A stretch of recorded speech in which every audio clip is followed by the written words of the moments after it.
All right, call the meeting to order at 6:36 p.m. We have 2 members on Zoom. Thank you very much, and 4 members in person. We are gonna move things around a little bit. We're gonna start with signage.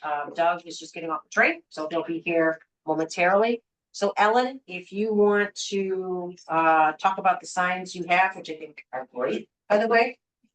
Only one thing I will add is I had added a signage policy that they use in Salem. I think we should consider actually creating a policy, so going forward, everybody knows what the process is. So, Katie, can you bring up from the Dropbox? Or do you want to make Ellen, do you want her to make you co-host? How do you want to do it? For you. It doesn't matter. You guys, I'll let you decide. If you don't mind, I'm just still connecting to the Zoom. Okay. Thank you. Ellen, which one would you like me to bring up, the permanent sign or the? Let's start with. Hey, Doug's here. Do we want to go back? Jump back off signs for a minute? Yeah, let's to keep it, Okay. keep his time. Hi Doug, how are you? Ellen, Hello, so how we doing? sorry about that. No, you're good. No, we were gonna just move ahead with some other stuff, but awesome, thank you. Thank you to MBTA for being on time. Okay, so Doug will give you a couple seconds to get everything ready, but we're gonna be reviewing the fiscal year 27 application. Transfer to the Affordable Housing Trust. A letter was sent on 9/25 requesting some additional information. And why don't we start there, Doug? And one of the first comments on that letter was the committee would like to have a discussion on lowering the AMI to 40 to 60%. Just your thoughts on being able to do that, and Yeah, so maybe take a step back. Maybe I can kind of give you a background of what we've been up to. Sure. Which might be helpful. Yep. So first, thank you to this committee, obviously town meeting, for passing the transfer of the funds, because I will say, we have definitely been able to be very active in potential purchasing of lots or homes. And so having funds available on short notice, it definitely allowed us to actually, be in the game, is what we talked about, so which is great.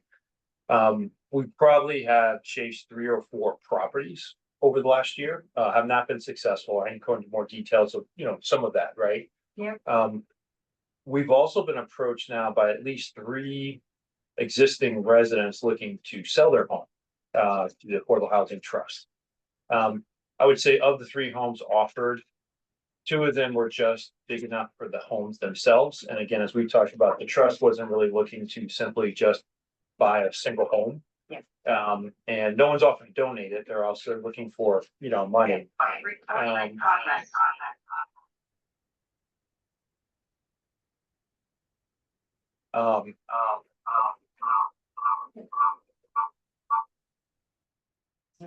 okay, thank you. Good. My bad. No, it's okay.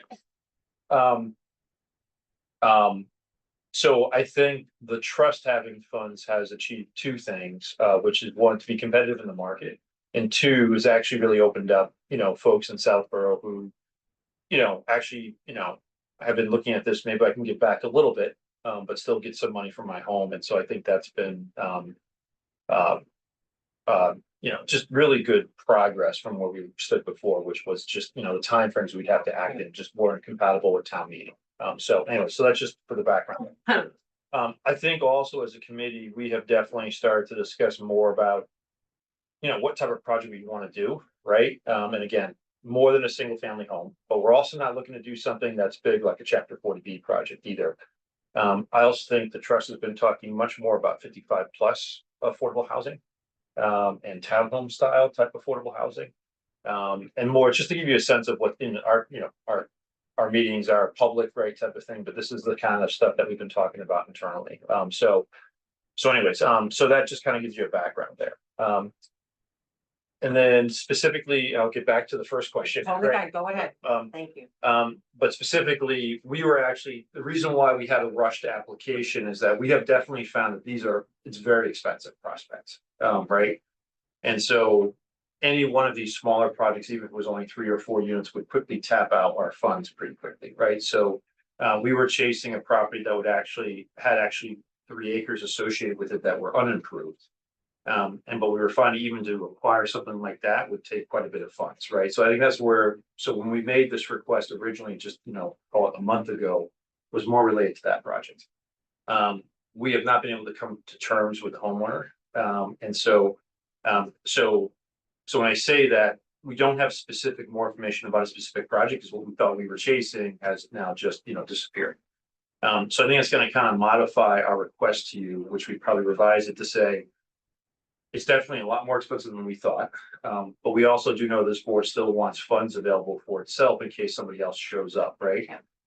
But there will be additional funds above the 100,000 that we agreed to leave with CPC, each year. In other words, I think there's gonna be an additional bucket added. I don't think we know what it's gonna be for next year at this point, right?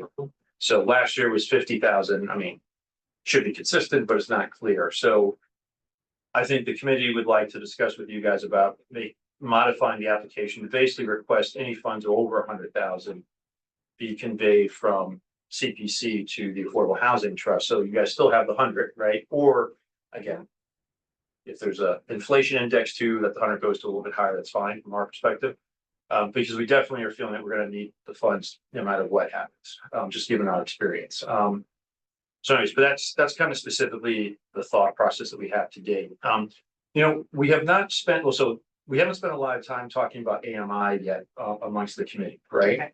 But again, I definitely think the focus of it being a range of affordability, I think, is receptive to the overall committee. We are going to be setting up meetings in the future to talk to a few affordable housing developers that have done this. We actually are going to have a vacancy on the committee, and so we have a couple people applying. One of them actually is from the affordable housing finance world. That could be really awesome from our perspective. So part of the reason why I'm saying part of the AMI discussion may actually be with, if we're teaming up with an affordable housing development. Once we have a parcel of land, it might be a discussion with them too as well. But I definitely think the committee is opposed to it. I mean, again, I think our idea is that it'd be great if it could be a broader, affordability, so that some of them may be at 40 or 50%, maybe some of them are at 60, 70%, type of thing. I think they have to at least be 80% or below, just generally, to qualify as affordable.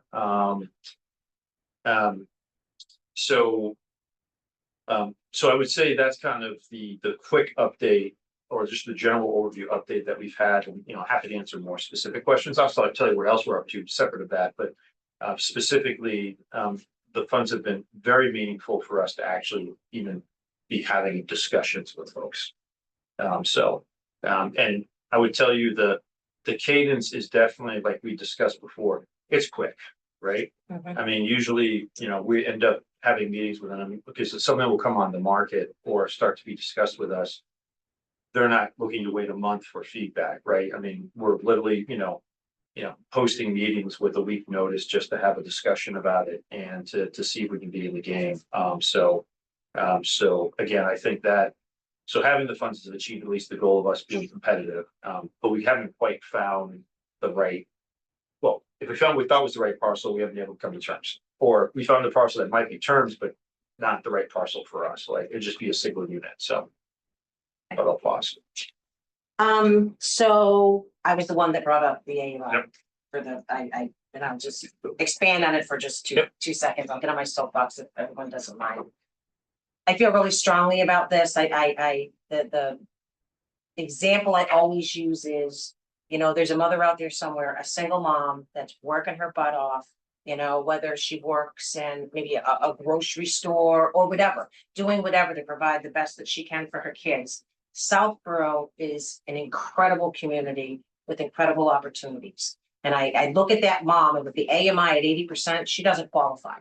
And for me, if we're really look at an inclusive and equitable, affordability in this town, I think that's like one of the people I would like to see reach, that could bring their children here, that could get an incredible education. Not that they wouldn't wherever else they're at, but Southborough is a pretty special place for that. So that's why I'm always looking to do that, Doug. I just, again, we all probably know people that are at a hard point in their life, and I'll use seniors again as another example. And I appreciate that you guys are, going through, and I know Ellen's working with Marnie on the over Yeah. 55 to find a way to do things, but we've got a lot of seniors too that, lived in town their whole life. They don't live potentially in a huge house, but there's nowhere for them to go.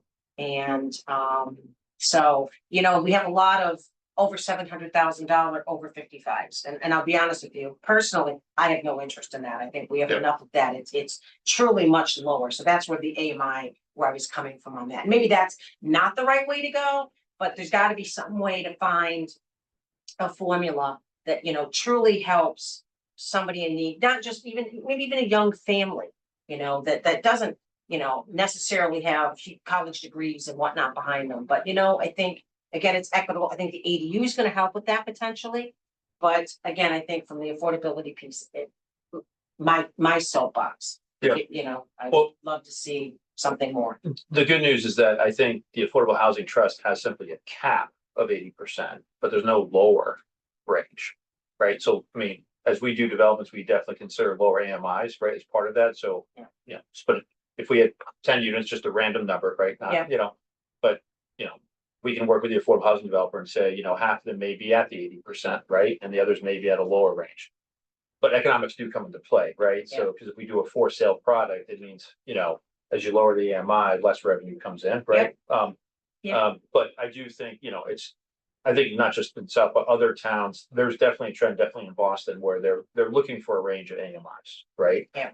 And so, and that's important, and it becomes a bit of an economics, at the end of the day, but, we can definitely add it to our agenda to have more robust discussions, but I'd be happy to come and just explain Yeah. why. I mean, I know that, also partnering with the right affordable group, they also have the availabilities. I know I had gone to a meeting on a group in Gloucester that I was amazed at what they've done in a small area, how they worked with the neighborhood, and they were able to do one building of over 55 and one building of families. And I mean, with the playground in the center, I mean, how many seniors, there's probably some seniors that are crabby about, the kids yelling and stuff, but overall, I think most seniors, to sit on their little porch and to look out and to be able to see the joy and the fun of kids. So again, I know there's ways to do it though. Yep. I just. yeah, no, and I also think too, intergenerational type approaches are also Yeah. popular. Again, I think, we've had a lot of ranging discussions, which have helped us just to try to understand, especially as a first project, right? What's, I don't want to say palatable, right? But what makes sense in terms of density and use Yeah. and target type of thing. But, and I'll say this too, I don't think it's necessarily a major change in the economics either per se, right? But still is a change in the economics, but that's something that, so first of all, happy to have you join one of our future committees, and that, so I can definitely coordinate with you to have you come and talk about this in more detail. Yeah, I think it'd be It's my good. soapbox. Yeah. I and think there'd be a lot of reception to it. I don't know what Ellen thinks, but I think there'd be a lot of reception to that. So, and that's important for us to know too, as we go through this, as we navigate. Okay, and then, let's see, Lisa, can I funds- ask one clarifying question on Sure, the go ahead. last point made? I just want to make sure we're all talking the same talk. Doug, when you talk about the impact to economics of lowering the AMI, is that just from like a tax? I just want to make sure we're talking about thing a tax dollar perspective. No, so it's more related to, so for example, if we do, like, say we do with an affordable housing developer and we build, for sale product, right? 80% AMI might be, I'm getting into numbers that might be, not exact, right? But let's say you have to sell it at, like, you can sell it for $350,000, right? Well, if you lower the AMI to say 60%, you may only be able to sell it for $200,000, right? So all I'm saying is that, Kristen, it makes it a little bit more expensive for the project, which means that we'd have to put more subsidy into the project. Or if it's a rental, instead of getting, $1,200 a month in rent, you may only be able to get $900 a month in rent. And when I say that, I don't think the Affordable Housing Trust is completely on board, I would think, of doing multiple income levels, but I'm just saying, like, so instead of saying the town needing to put $500,000 of subsidy into a project, you may have to put $600,000 of subsidy into the project, right? So I think it's more about how much, or the affordable housing developer would have to find more funds from the state, right? So all I'm saying is it would require more funds to do the project, because you're lowering, what the rent would be charged, or, what the sale proceeds would be. So hopefully that helps explain it. No, it does. I just want to make sure everyone, when we say economics, is understanding what we say, because, again, I think this then comes down to decision making of like what's more important in terms of how we spend this money and who bears the cost. But anyways, that's for the future meeting. Yeah, no, great, yeah. And again, I think, and we've definitely seen developers where, or affordable housing developers where, yeah, more of it might be at 80. But there's definitely, it's similar to probably a couple of units that are lower, which then meets the need, and so. Which, Um, exactly. Yeah, so that's that, I think, and again, I think we would be excited, I think, of having a range of income, or product type, available versus it all just being. Yeah. Monochromatic, because also chapter 40B is creating affordable units. And they are very typically, I think it's either at 70 or I forget, because the chapter 40B, I don't know if it's 70% median income or 80%, but I think it's 80, yeah, so, and typically they're all 80. Right, so that also suggests also as we have those projects come online, that it would probably have better sense that we have some more units that are not. We're not just replicating what's already there, so then it becomes a very narrow band. Yeah. As you're suggesting, so. Yeah, and in a city or a town like Southborough, I mean, 80% median income is still unattainable to most people. It's not So, affordable, yeah. yeah, so, again, happy to come and have a conversation and come on my soapbox. Does anyone else want to add anything under the AMI piece before we move on that piece? Go ahead, Claire. I just have a question, and Doug, I'm sorry, I've never met you. I'm new to the committee, so I'll probably ask them questions. How often is the AMI number updated? Every year, Annually? yeah, annually. Okay, so is that at the end of the fiscal year or the calendar year? I forget when the state does, they do it once a year, because I know that the rents get reset every year. And it is based upon AMI as it goes up, right? So if AMI only goes up 2%, then the rents only go up 2%, but it's the state basically publishes new data every year. I So, want to say the beginning of the summer, but that. Okay, and once again, this goes Yep. to my learning curve because I'm new, but I'm just kind of like trying to. The other thing that I have a question on is. I would suspect that there's kind of a list, whether it's actually a physical list or whatever, where you folks know that units, number, people, whatever, projected what could be used if all the funding was in place for affordable housing. I mean, in other words, if you had 100 units of affordable housing, could you fill that in a month, 2 months, based on a backup, or is this more of a kind of the unit becomes, or the opportunity becomes available, and then you kind of like look around to see, or is it just kind of? so I don't think Do you Southborough has understand what I'm talking about? yeah, I don't think Southborough has a list, right? Yeah. I can And tell, that's because, I think just, we have no product, right? But Yeah, I don't know. I was just gonna say, not a list of like specific households, but we have. So we completed our housing production plan. Yeah. Over the summer, and one of the steps of that was to look at the current demographics. Yeah. Of households and project those out. Yeah. And then understand what types of housing at what levels of affordability do we need to meet those needs. okay, So that breaks it down really clearly up over the next 5 years. We have a target of this many units. gotcha. And of those, this many should be affordable at this level of AMI. So it's Okay. not, Yeah. this household over here would need a unit, Right. but we are working on, a base of data of this is how many units we know the Right. town needs. to And, keep and it this is affordable. just so that, I don't understand it, but once I understand it, probably most people in the town can understand it. Whatever. Claire, would it be helpful if Doug or Ellen could forward the production plan? Yeah. And then you could really look through it and it might answer some of the questions you have. I don't want to give anybody any extra work. I don't think, I think appreciate it's a that. link and I think It's it's Yeah. pretty really, quick. yeah, it's really, yeah, It's I a think, PDF yeah. and and it's I actually, just think it would be Application. beneficial I'm sorry. information to have. Yeah. was it included with the application? It was. do we send the? I printed the application and I didn't print It that. was not in the same, it was in the email.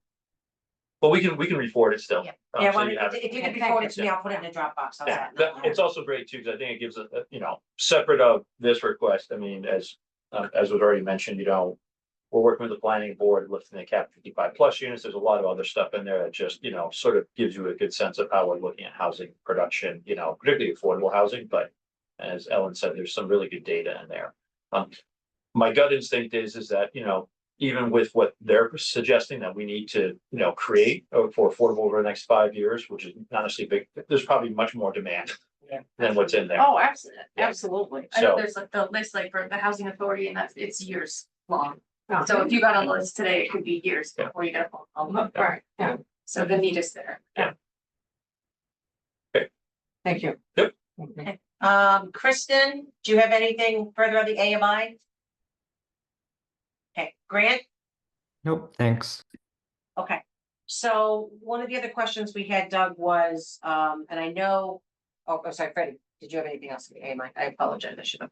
Nope. I always look this way and I never look this way. Okay. So, specificity on the, available funds that you have, I know isn't that in the, Yes. the filing? Or is there a spreadsheet or something, just so we have an idea of, X amount of dollars has been given and kind of where are we at? I know the housing plan came out of, the funds that are in there. Lisa, didn't I send you the report they sent him? But it doesn't specify how much the housing trust thinks is CPA as far as the balance, because there's some income, We did, okay, and I don't know if we that's. did send you guys our annual report, right? Yeah. Hold on, Made it. Lisa, can you just clarify that question for the minutes? Your question. So my question was, it's actually from the letter, just looking for, some detail on the current funds that they have in the bank Okay, account Yep. Okay. and what is CPC related. so. I'm just looking at the report, and again, I What is the believe report this was for? the final that was submitted, I'll have to look at what they That's all. called it. Go ahead, Doug, sorry. This one, which again, I think was sent to you guys directly, but. It's kind of a history, which doesn't help, right? Right. Makes it more confusing. So it looks like the balance in the Affordable Housing Trust funds is just about $1 million, right? The total CPC bucket funds and Affordable Housing Trust says 960. Okay. But when I say that, I want to go back and look at it because I thought there was other funds that are not CPC funds, right? Very little, but there were some. Yeah, so, but that might be the 41,000, but it talks about investment income, but. So anyways, but that's just, yeah, so again, I think that was in the report, that was sent to you guys, but. Yeah, if you don't have it tonight, that's Yep. not a problem. Yep. Here- But- Here's why I'm asking this Yep. question. Trying to get a handle on some of these budget buckets, Yep. so to speak. CPA funds, affordable housing funds, trying to get actually on paper. Sometimes I feel it's like trying to teach my cat how to play bridge. So if somebody has cracked the code on how to do this, which I think is really information that, Yeah, so I think, again, we just submitted and we had help, because remember, the Affordable Housing Trust before us was the Board of Select. The select, board, Right. sorry. And Kathy Cook was the one that actually helped us put together the report this year that was sent to you guys. So the balance I'm looking at right here is. Our balance is $1,002,000 in the Affordable Housing Trust. And it looks like 960,000 of it says total CPC bucket funds in Affordable Housing Trust. So it suggests that maybe the 41,000, the difference is unrestricted funds, but. Again, but that's what I'm looking at, the report that was submitted, Submitted to. they sent it to me for the Okay. Annual reporting. CPs. CP3, is it? Yeah, well, it's not there, but annually, the housing trust is required by law to submit what they spent Right. to be reported to DOR. Can you, I can't find that. All right, I'll Can report you it forward tomorrow. it to me and then The I'll put it in issue- a Dropbox for everyone to be able to. Just so see the that. committee understands, this went into law, I believe, in 2016, and we did not get reports, and it was back and forth that they thought, they didn't have to. And DOR said, well, yes, they did. So finally, I think it was last year, the select board, Kathy Cook, ran a scenario and the group committee before, Chelsea? no, the Affordable Housing Trust Fund Committee. It just got changed recently. Agreed that everything in the account as of that time was all CPA. That's what was submitted to us last year. There was no other funds in their Where account. would other funds be coming from? They all came from CPA. So they had some Yeah, other, that's fine. where else they would come from. Originally, there was some monies for, we used to have in the flexible subdivision zoning bylaw, a requirement for creating affordable housing, and every subdivision over 8 units had a requirement, and they were supposed to build them. But if they didn't, they could submit some money. They did. That money was spent on housing back in the early 2000s or pre-2010. So there were, and then if you buy something and then gets complicated, but pretty much the only funds going in that I'm aware of that have been tracked have been, since those developers have been from CPA. So the only money in there is CPA funds that have been donated. I don't know how you got other funds in there. No, when I say this too, I don't wanna, again, because we're new on this committee, right? I have the spreadsheet, that's a chronological spreadsheet, right? But the funds, the balance is $1 million right now in there. And they may all be technically now CPC funds, right? So I don't have an opinion on that per se. I don't know for sure if Yeah. something else was added, and we also need to look into when you, if you sell a property, Yep. is that money now still CPA or not? I thought. It might, I think we talked about that before. I we thought, did talk I about, thought it came back. but it came back to CPC, exactly, Yeah. yeah. So, The money comes back to CPC. There might be some money in there from before that didn't happen. So I'm just not sure how the accounting previously was done. and so when again, in the spreadsheet, it's actually, if you recirculate it, I mean, I think it is helpful because it starts from 2023 when there was a reconciliation in 2023. Yeah. And it calls out, there was 178,000 of non-CPA funds that were donated, and then there was 100,000 from Brendan Holmes as a mitigation payment. So there was 278,000 of funds, but other projects were spent on at that point in time, right? So there's a net number. Yeah. That was- came forward, and, so that may have been classified all as CPA funds, right? But that would be helpful that we both work that out, because I do think there's some members of our committee that think there are still some unrestricted funds. So do you have that spreadsheet, Doug? Yeah, so I have what was submitted to me by Kath, which I believe was then sent to you, right? So I think we have So the same can question. we get a copy of that as well? I think that'd be helpful. Just to be for all of clear. us To see. All right, so I do have the housing production plan. I will take care of that. You don't have I to put it send in the Dropbox. Oh, you did? Yeah. Okay, awesome. Um, Perfect. Got it. just so that you understand. You understand why I'm asking these questions. It's Yeah. really more of an education Yep. for me, but I think it's stuff that people. You could be asked at any time. Yeah, and these funds, I mean, the short answer, these funds have built up over time under the CPA and the Right. donations. And so, yeah, so, but it's the account is, as of 6/30/2025, was $1,002,206.42. That's the spreadsheet I have, which I believe was submitted by, Just one more question. Yeah. Does that get like, it's not that I don't believe you, but is there a certification process? well, that's what, yeah, so that was, yeah, so. Yeah, so the Affordable Housing Trust has, I mean, I think we get the information from the town, we don't have the town holds the account. And so we get, the information Understood. comes from there, it gets reconciled, and it gets sent, right, so. So. I didn't do it this year, Kathy Cook did it this year. Okay, thank you. Thanks. Okay, so we will get the spreadsheet and then we'll get the CP3. No, it wasn't reported there because the item wasn't there. I'm still waiting to see where I. Okay, but you'll send us what was forwarded to you. Yep. Okay, And then we'll get that. I'm sorry, Freddie, I didn't hear what you said. It was, There's a CP3 I'm required to fill out every year, which is reporting all of the funds expended.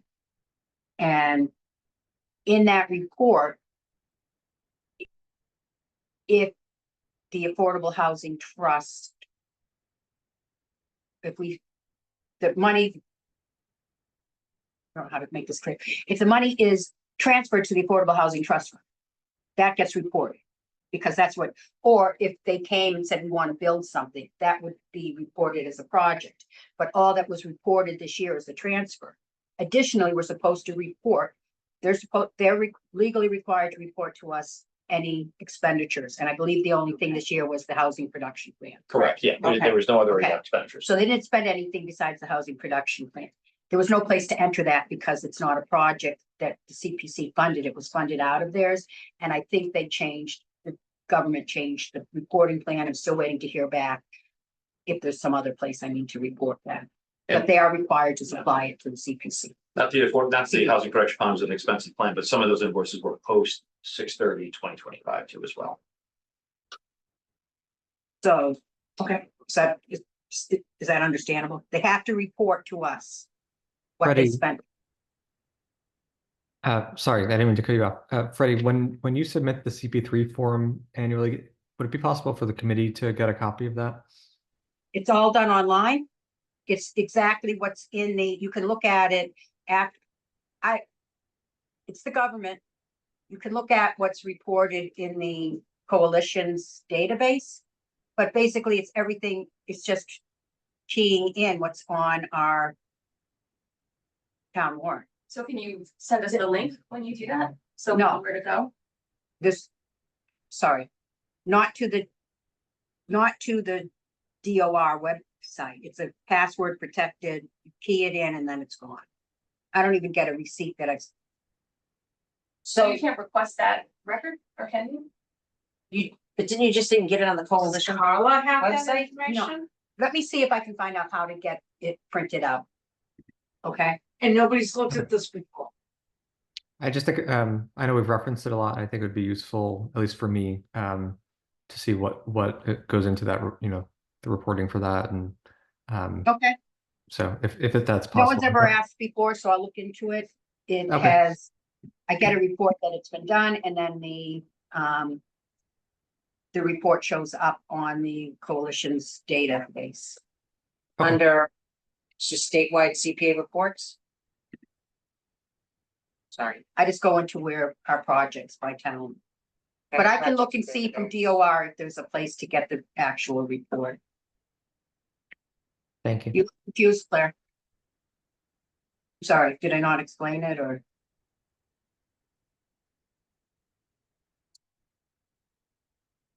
I'm just trying to process this. I know it's a lot for the first time around. Let me search this here.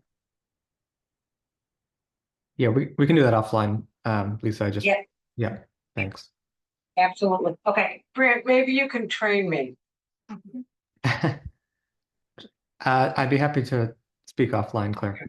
I'll take you up on that offer. Okay. So I can't speak to that part, but I know that we send a reconciliation of what we have as funds to this committee. They only use a portion of it, right? That actually goes forward. in terms That's a of good addition- thing.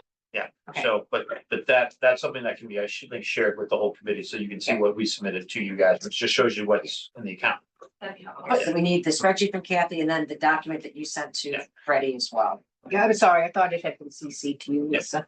Then I thought it. I to you. My just question missing it. is, and maybe it's not the way the system is set up, and if that's the case, I'm just trying to advocate for you guys. Yep. Am I wrong to think that there should be some type of a reconciliation between what you guys have, DOR has, and anybody else who's involved? Oh, I can't speak to how CPC has to report, right? But we send a reconciliation, what we have every year to you, that's required annually, which was just submitted at the end of June. And you'll see that, but we're gonna forward that out. Yep. Everyone's gonna be. And Okay, then, all and right. then you guys will have a record of what we've actually spent the money, Yeah. right? Gotcha. Um, Okay. and again, I think the other account was brought up is that, if we do something and there actually are some sales involved, right? So we sell affordable housing. I think we did talk about this before. Those proceeds actually go back to CPC. Yeah. You know, as affordable housing money, but it's in the CPC, very likely we come back and request those funds back and keep doing projects, but the way it recycles, just the way it works is it doesn't come back to us necessarily, it goes back to you guys. You're right, it's the law. Yeah, Yeah. so, Well, I don't think that's putting an addition on your house. no, well, I think it's more just, but it's also more just that, so then it goes back to the CPC process for it to be, you know, Yeah. reissued again, so. So, let me just see, does anyone have any further questions for Doug? Freddie, I'll come to you last. Katie? Do you know when we last added any affordable housing units in Southborough?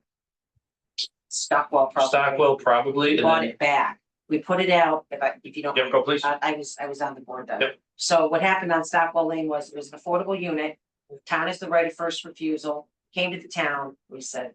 We talked about it in a meeting and said, no, you know what, we're gonna say no, because it's gonna go into the state database. And you figured somebody would have got it. Well, there were 3 applicants, I think it was, none qualified.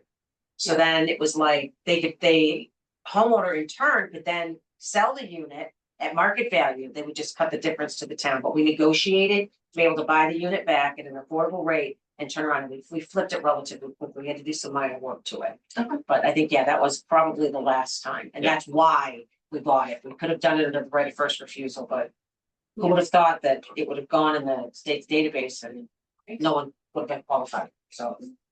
So. Yeah, it's likely the next affordable units that are delivered in town are probably through a chapter 40B, unless we do a more quick acquisition in the interim, so. And that unit at that time, the monies when that unit was sold should have come back to the CPC, but didn't, but we weren't, Nobody knew. we weren't aware of that requirement or we weren't following it, and we are now, so moving forward, that would be done.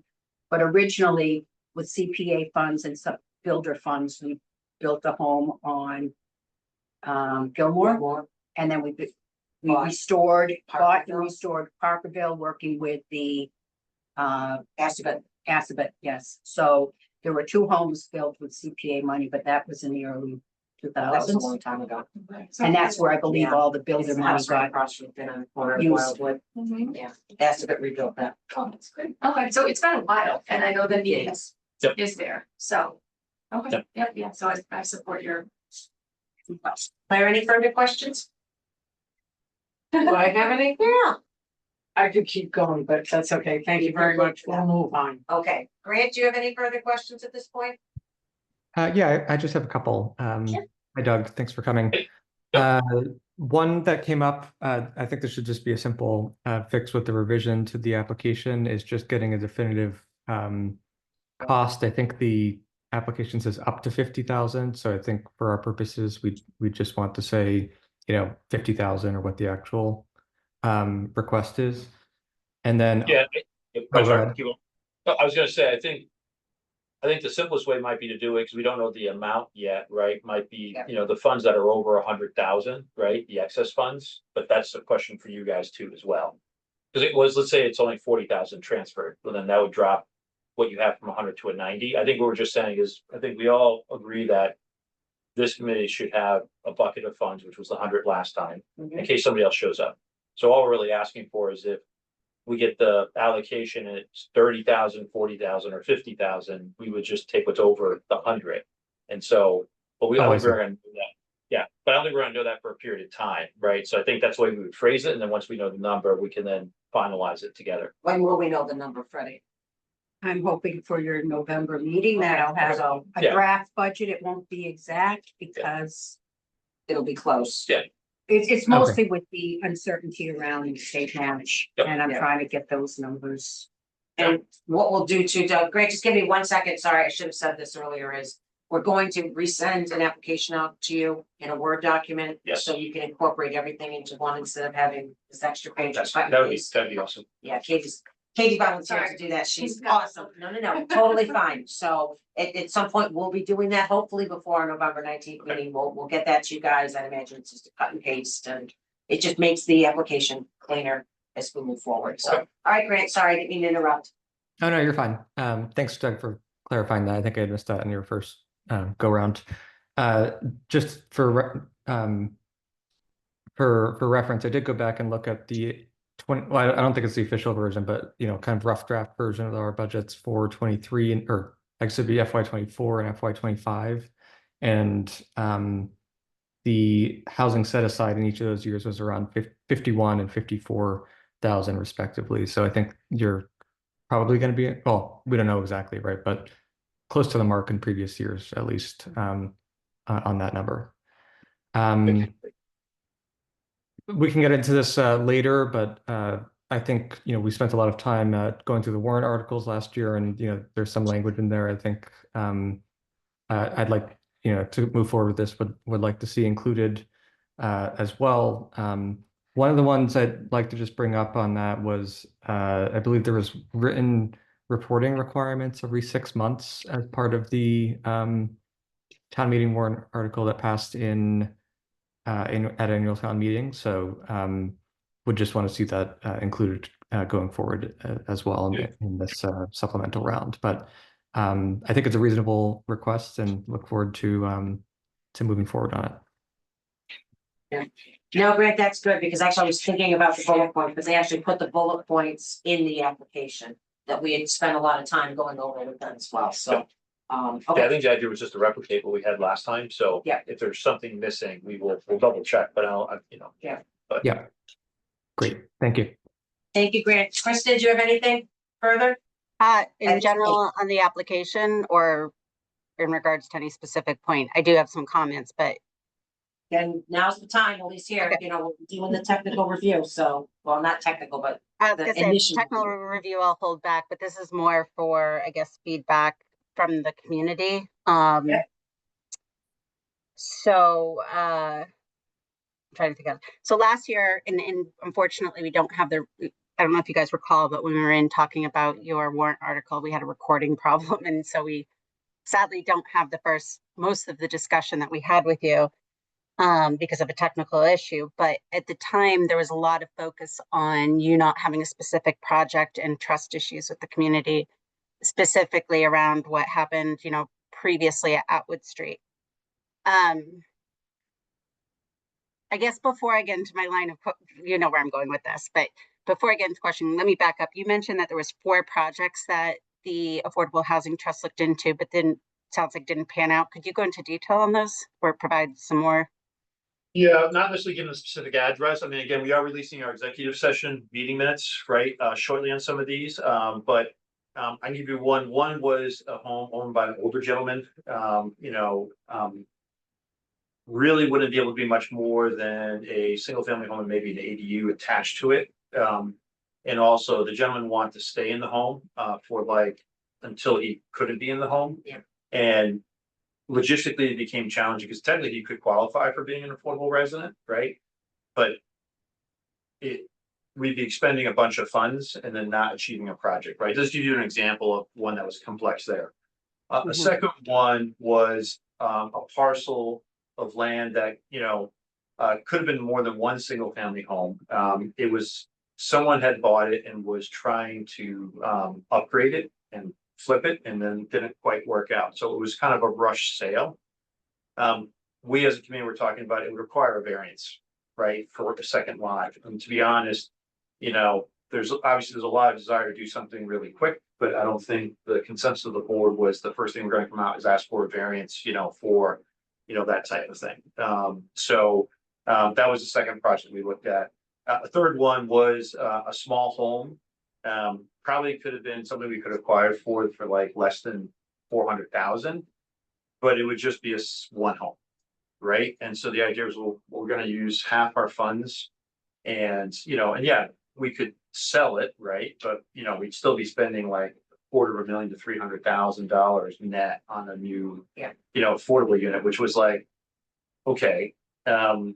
So that also didn't seem so I feel like the committee definitely is honing in on, it'd be great to get a parcel of land that, is more than a couple of acres that we can actually do something that, might be, townhome, cottage style, something like that. The Atwood, happy to talk about, right? We've talked about it in open session as well too, again, the the housing production plan, actually, the state requires us to look at city-owned or town-owned properties, right? You know, for potential disposition. It's just something that they actually ask. We actually have to identify them. Not that we're taking any action on them, but identify them.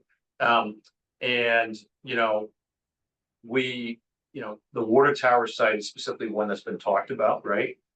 It's a piece of land that's available, right? Not available, but like the town has. It has contamination on it, right? The committee had discussed about the ability to potentially use affordable housing funds to help with the cleanup, right? Type of thing in return for transferring it, right? Just that was the request. We've withdrawn that request, right? Partly because we had a meeting and talked with a bunch of abutters, right? Now, I will tell you, the Affordable Housing Trust, are direct on us, are always going to have a problem that anything we talk about, any piece of parcel, there's going to be at least immediate butters that don't want to do anything, right? So that's something that as a committee that we're, just, be honest, like we're talking about, right? Not necessarily related to the Atwood, but just generally, you guys should know that, of course it would be, right? That's going to be something. But I will tell you that the water tower site, it's so complicated with the environmental contamination, we just let it, we're just like, you know what, the town can figure out what it wants to do with that parcel. So, but the idea I will say is that, so it was great because we got community feedback, we definitely listened. I think we're also as a committee starting to think more about, we might talk more about townhomes and age restricted affordable housing, or more just the program that we're thinking of. At the same time as we're looking for the sites, right? So that we can more bring the community up to speed as to what we're thinking of. And by the way, this is one thing in the housing production plan. We're looking at a lot of other stuff, like such as lifting the cap on senior housing and other things. So we're trying to make sure that the message is not getting lost, that we're exploring a lot of stuff, right? I will say the committee has been very clear internally that we will not stop exploring because someone's going to get really concerned about, we may have found a piece of land that's on the market, right? Just our mission is to at least talk about it, right? And again, we're a public body and we have open meetings. But I will tell you, at least for this committee's perspective, we're not actively pursuing anything on Atwood Street at this point. And again, we know it's a sensitive topic, up there.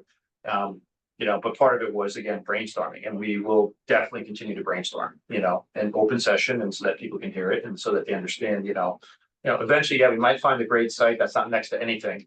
But that also is a bit concerning, because then if you do that, well, do the residents want to live next to nothing and not be part of a neighborhood, right? So we're not looking at trying to put this on like Route 9 in the back commercial industrial spot either. So sorry, long-winded message, but at least, just want to at least give you the sense of just sharing some of the discussions that have been happening, both in open session and closed session, because it's a sensitive topic. So. Of course, yeah, of course it is. And I will say though, that I was disheartened a little bit to hear how far the Atwood Street discussions went, and especially considering using some affordable housing trust money to clean up a toxic site in an already questionable area. So, on a personal level, that gives me hesitation to proceed forward with this kind of blanket, very open charge, because as a city citizen on the south side of town, not in Atwood Street, so it has nothing to do with not in my backyard NIMBY, I just know that's that's a heavily populated area already, not a good street for that type of development. And so the other thing I would caution is that I know that there was a select board, I got feedback from another citizen. There's a select board member at the transfer station this past Saturday who brought up Atwood Street, and the response they got was, well, nobody wants it, right next to them.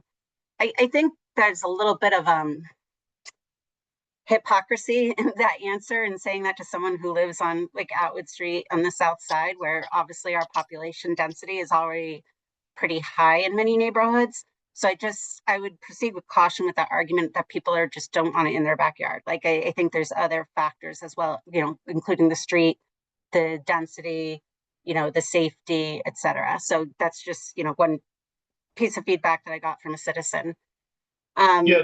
Yeah, and I would say, just Kristen, in response again, I don't think we're treating this definitely not callously at all, right? I mean, it's very open, robust discussions, right? And we definitely know there's a host of, that site is very complicated, right? Without question. But we also, we look forward to hearing, community members come to our, meetings and express their thoughts, right? That's why we're also, again, we're shifting more to talking about, we're having a more open dialogue about, well, if we have affordable housing, what are we thinking about as affordable housing? Because also we're not again, we're not looking for 3 or 4 story buildings either, right? That's not the image that we have in our mind, but the good news is, the good news is people are talking about it. I'm not saying we want them to talk about that, concerns about the Atwood site, but it's actually good people are having this dialogue that we're at least trying to Totally. get. I agree, but again, for me, we don't need to get into the debate tonight because, we're not making any decisions tonight, but there's a difference between open dialogue and decision making. And at the end of the day, it felt like Atwood once again became dangerously close and taking that decision making ability out of the, even not just then, you just said, well, nobody wants to explore a 3 or 4 store building. Do we know that? If the right location came along and we could pursue a project like Lisa said, in a perfect world that has mixed income levels as well as some senior, like, do we not want to be aspirational that way? I don't know. I can't speak for the town, but that's where I'm starting to get concerned again with this blanket funding moving over without any specific project. And again, I appreciate your point of view and I appreciate your efforts wholeheartedly. I'm just, seeing the other side of the argument here loud and clear, which makes me apprehensive to continue down the path as is. Thank you. Ellen, did you want to add anything? No. Okay. Can I? Yes. So, conversely, I feel like, I felt like as controversial as Atwood was, I was excited to see something a little outside of the box that was, actually almost aggressively pursued because we need this. I'm on the south side of town. If you could do it in my backyard, I'd let you do it in my backyard. We need this. I think that there's plenty of towns that have funds that just, it's on a consent agenda at town meeting that just goes to the trust. I would like to explore that someday. I think that you have to, this bucket is different. You have to pay to play, and you guys have not been able to play for a long time. And it's shown with the amount of units we've not added over time. So I wholeheartedly think that this should be something that is just, we don't have to do this every year. If $100,000 is our threshold, everything else goes to you. So I'm talking also from the Housing Authority. We met on Monday and 4 of the 5 members met and unanimously voted in support to support your request. Great, thank you. Appreciate that. Thank you, Katie. And just now that I said I have nothing to say, just to add to that, I think one of the pieces that we've been thinking a lot about and talking a lot about is that if this money is transferred over, it still is available for other folks like the Housing Authority or other groups to partner with the trust for other projects to move forward. And that is something that other communities do and a type of partnership that we would certainly welcome. So I think it's not like this money goes to the trust and then is no longer available to anybody else. So it's something that we've been thinking about and talking about and looking to pursue more partnership. Yeah, and on that same note, we are wholeheartedly open to partnering with you guys, helping to manage things as you go along. So just keep that in mind. Yeah, no, I know we're planning to try to have a joint meeting and, we've not been successful yet, but that's something we're going to continue to try to work. So if I can just step back for a minute, and once again, I'm very open about admitting my ignorance on this stuff. Affordable housing, to me, the example is the house at the corner, or one example. Yep. Is the house at the corner of 30 and 85. Yes, correct. Yeah. Right, okay. And so my thing is, and I think a lot of people in this town who are not weird like me and attend meetings, this is the perception that they have. That's what's considered affordable housing. That several years ago, when that, which probably now is about 8 or 10 years ago when they acquired that, was in the $350,000. Now, what are you gonna get for $350,000 or $400,000 that's affordable? That essentially the trust could pick up without having to spend whatever to make it. Yeah, so. Does that make sense? Yeah, no, so correct, because that's part of the reason why we passed on some individual single-family homes, because they were already approaching 400,000, right, Okay, And again, we could acquire it and sell it, we would get some proceeds back, but it would still cost. So one is acquiring existing properties like that, right? I think our goal is if we acquire a property, we want to be able to put a second home next to it or an ADU at the very least, right, type of thing. But we also don't want to use our entire $800,000 on 2 units either, right? So that's what we're trying to get through.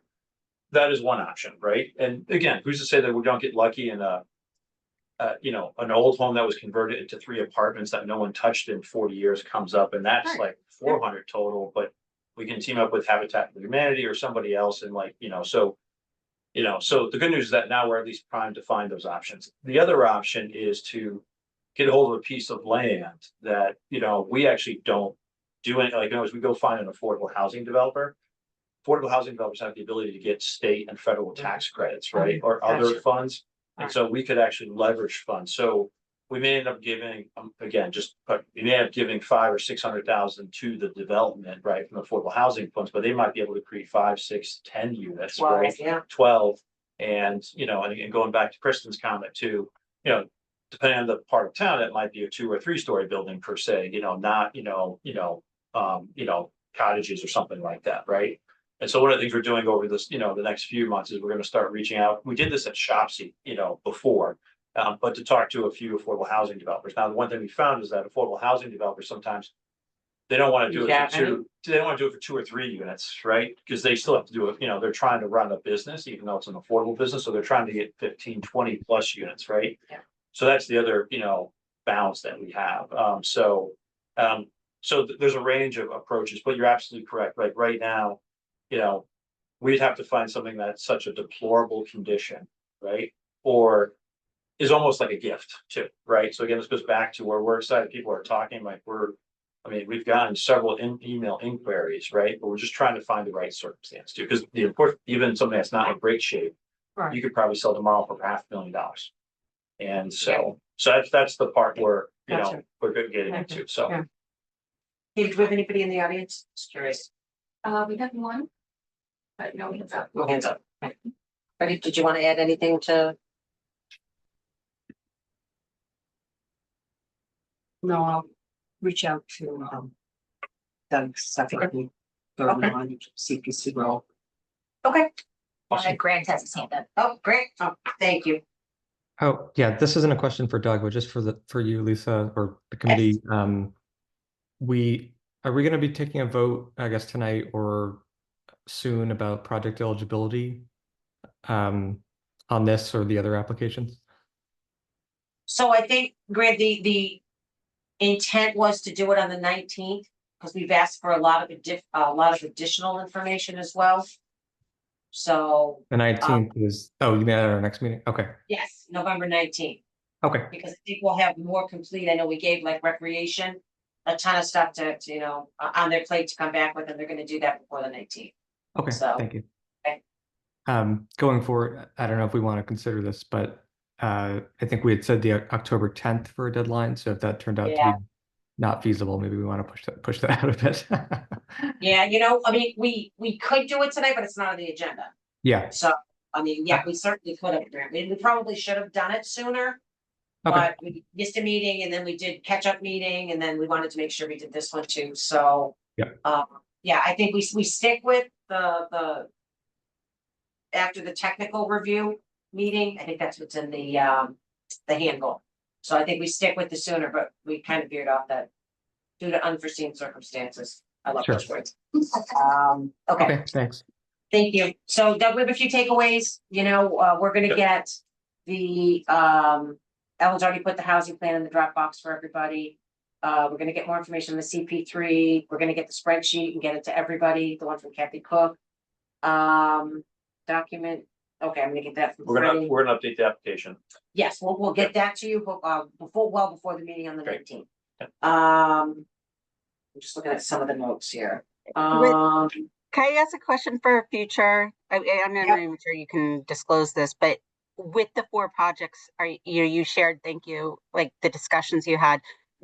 Did you put any, actually enter in any did you ever get so far that you actually put in an offer or took an official Yes. move forward on any properties that you considered? Yeah, so besides the one we passed on, because it was too small a home, we actually put formal offers on all of those properties. Most of them were verbal and back and forth. Some of them were by email and writing. We never got to purchase and sale agreement or a letter of intent on those. Again, and partly for the reasons I described, some of them were just logistic for the homeowner wanting to stay in, others were we just couldn't get to the price type of thing. So I will tell you, the good news is that we were able to engage in the discussions, but they moved really fast too as well. So I would tell you, well, of the one is still in their home, they don't know what they're gonna do with it, but the other one transaction is already gone, right? Already sold. And the other one is gonna be on the market pretty soon. So just to give you a sense of how quickly, and then the good news I would say is, one of the homeowners who approached us before going to the market. Because now we do have funds, right? And so that's actually really good to know because it puts us in a more competitive position where we're almost getting a first look for, and these are longtime residents too, I would say. So all of these people that we actually met with have been in Southborough probably for 30, 40 plus years, to give you a sense of just, that. So that was also surprising to us, right? Just to give you a sense of, again, I really appreciate you guys passing it last time because it really has changed the ability for us to even be in the discussions on these properties as they come up. Thank you. Awesome. Thank you. Doug, thank you for Great. coming. Thank you. Appreciate it. So keep October 19th Thank you. on your calendar. Sorry, November. I was gonna say, November 9th, yes. Awesome. It's late. I'm tired. Thank you. Yeah, just, and what we'll try to do is we'll try to shutter times a little bit. So if you need to come a little bit later, we can maybe do you second or third, just so you're not Good. maybe sitting here and What day of the week is the 19th? that is The Wednesday? second, probably. Yeah, it's the third Wednesday of November. Thank you. Yep, great, Thank you, Grant. awesome. Awesome. Thank you so much. Thank you, appreciate it. Thanks, Doug. All right, so next we're gonna do the signage. So I just want to add before we do this, I revised the agenda to add the trail phase one. They are looking at, there's a sense of urgency right now. They're looking to purchase a signage. That was part of what the warrant article was for, was signage and fencing. They're at that point. Okay. So they would be looking for a permanent sign as soon as possible. So maybe we can even agree upon some verbiage tonight and, size what we would be looking for that. So I will turn it over to you, Ellen. Okay, What would you like to have on the screen? so yeah, why don't we start with the permanent signs then? I was gonna get some water, but I'm not needed for the form. Am I sharing that? If you could, Katie, Whatever's, yeah, thank you. or, yeah.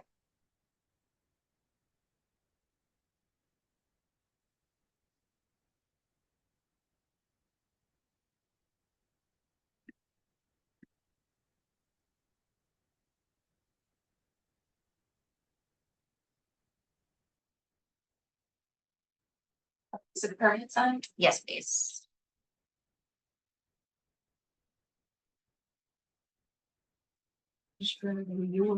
Yeah. I know.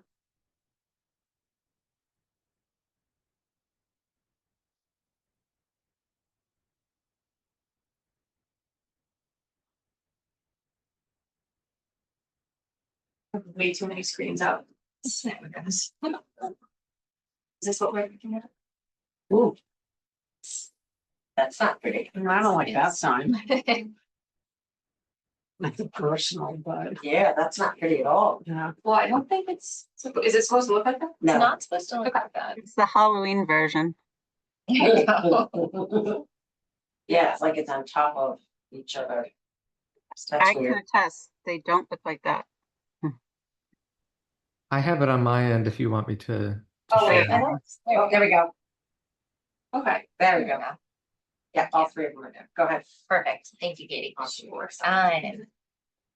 Yeah, so we have spent some time over the last couple meetings looking at what some other communities have done for signs and looking into costs of these for the permanent signs in particular, thinking about what Grant has shared that the historical commission uses for their historical house sign program. And so the next step was to kind of create some mock-ups. So these are all kind of very similar but slightly different versions of what could be a permanent sign.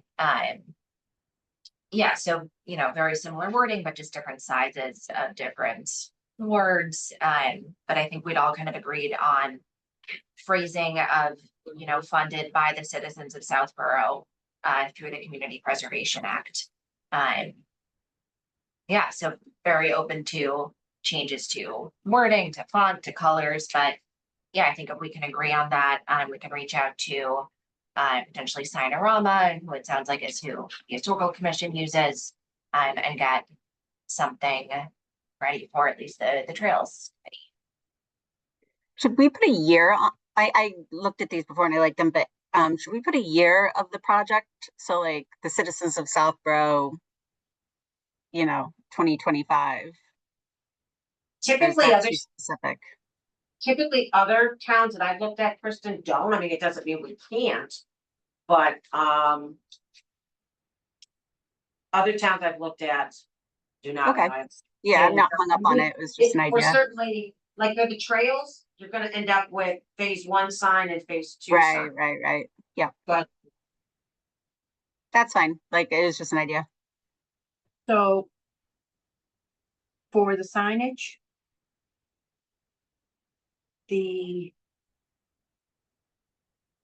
I just have one concern on the language, is that what happens for a project that wasn't funded just by CPA?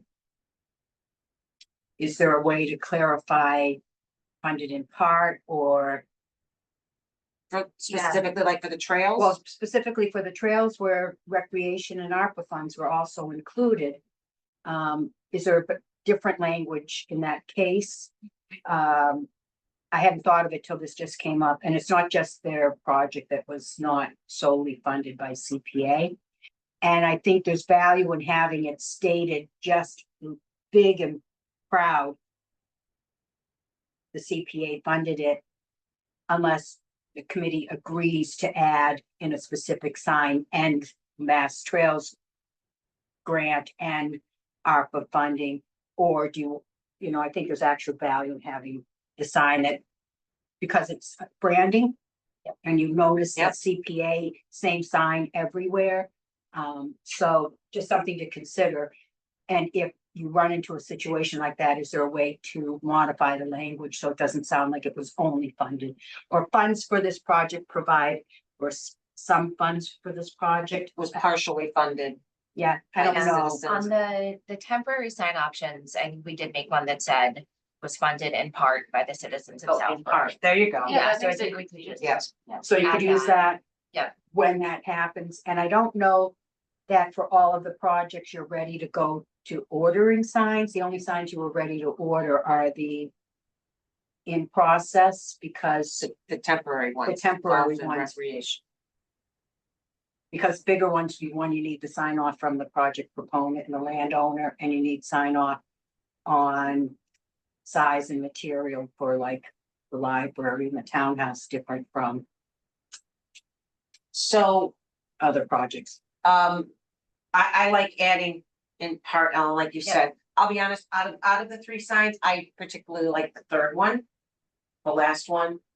Because I think CPA's big and upfront and, you know, as well, the citizens of Southborough Community Preservation Act. So I personally like that one. I like how it's written. I like the fonts on it too. Just curious what anybody else may think, if they have a preference on 1, 2, or 3. The language is, Are our choices black and white? we haven't talked about color.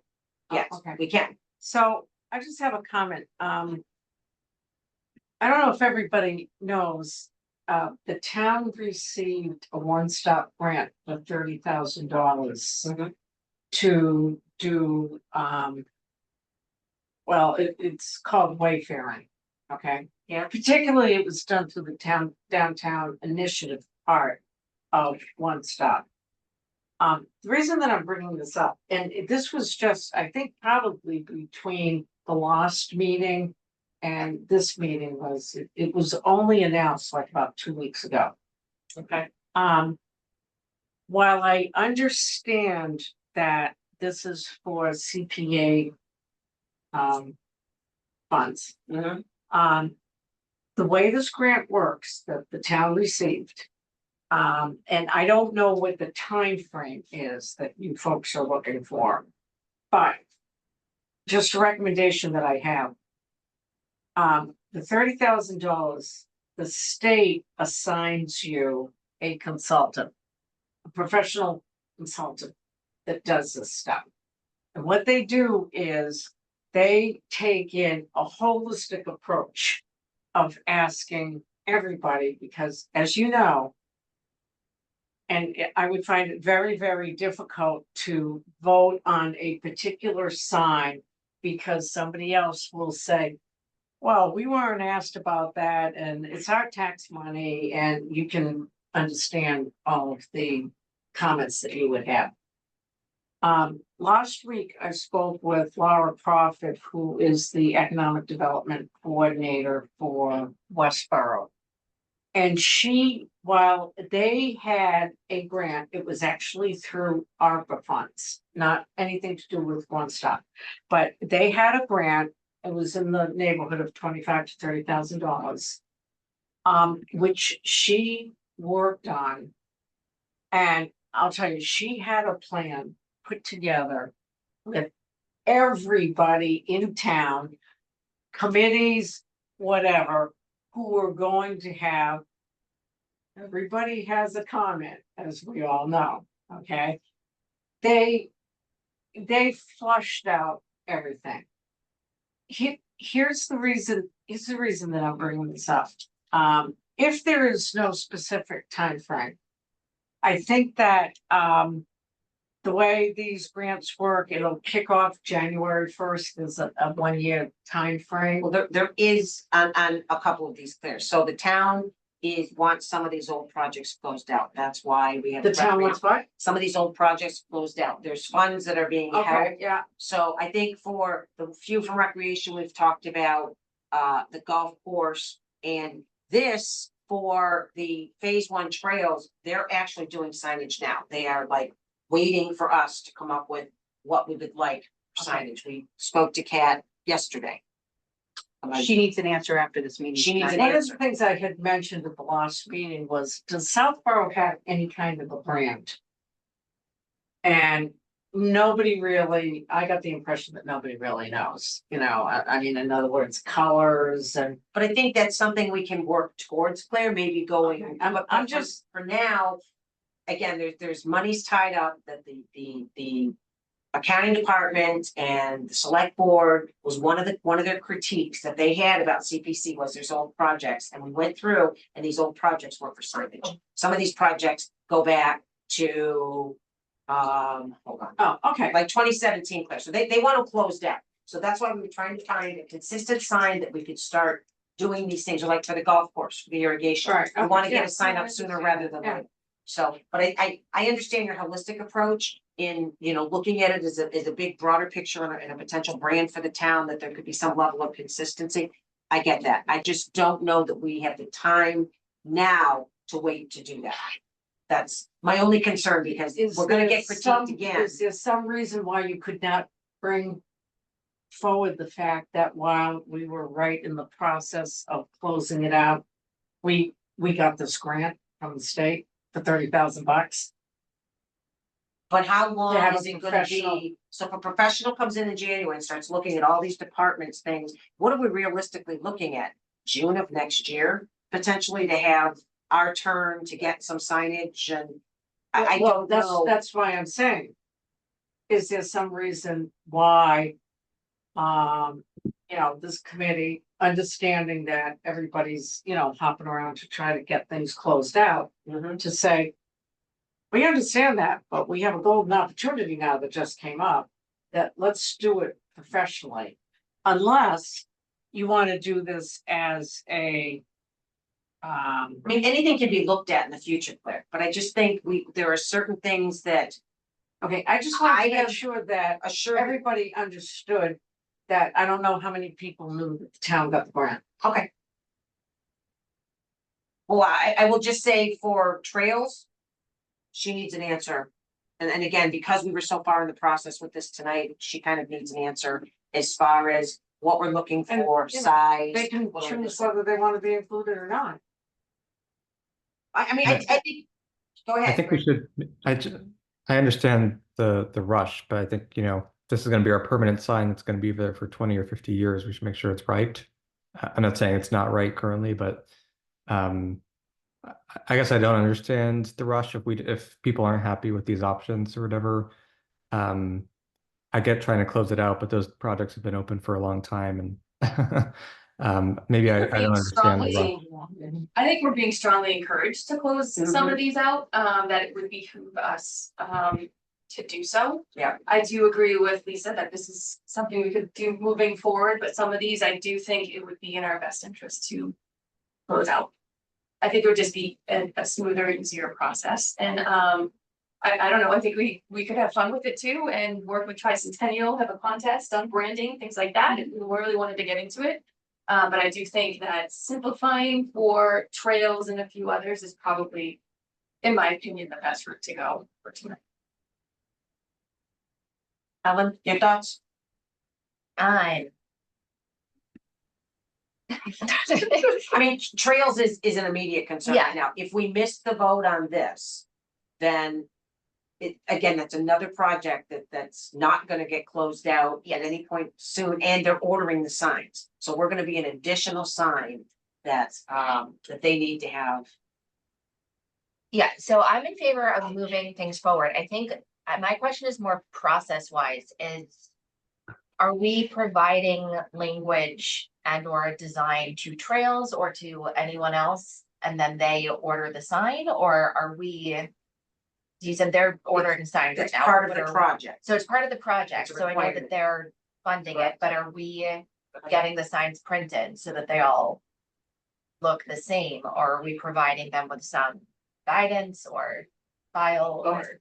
You can answer. So I think moving forward, we can have a standard sign that we want them to purchase out of the funds and make that part of the understanding in the warrant and in the application process.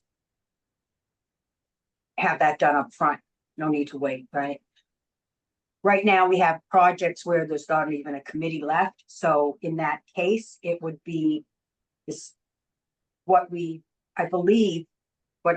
I believe the understanding is for most of the project is that the CPC will do the ordering and installation,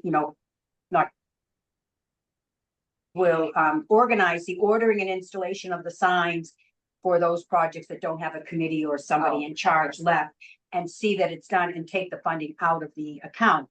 And for the other ones, I think it would be telling, say it was recreation. Here's the company, here's the materials, here's the language, go to it, right? Which I think ties into the sign policy. Yeah. That, when we put a draft in the box, it's pretty clear on what size sign you need. It's based on the dollar amount that you borrow. And I think we can certainly work towards that. I'm just thinking of a couple of them, like the triangle. Yeah. That committee's been long gone. Now, is it the selectmen? I mean, are they going Mark Purple? So you can decide for Mark Purple to run with it. And then but it comes out of the funds left in the account. Yep. So however you want to do that, but like it's a totally different thing at the All Wars Memorial. Yep. That was supposed to be an engraving that didn't get done. I don't know if that's going to change. You Yeah. have something out here in front of this I was memorial. working on those, yeah.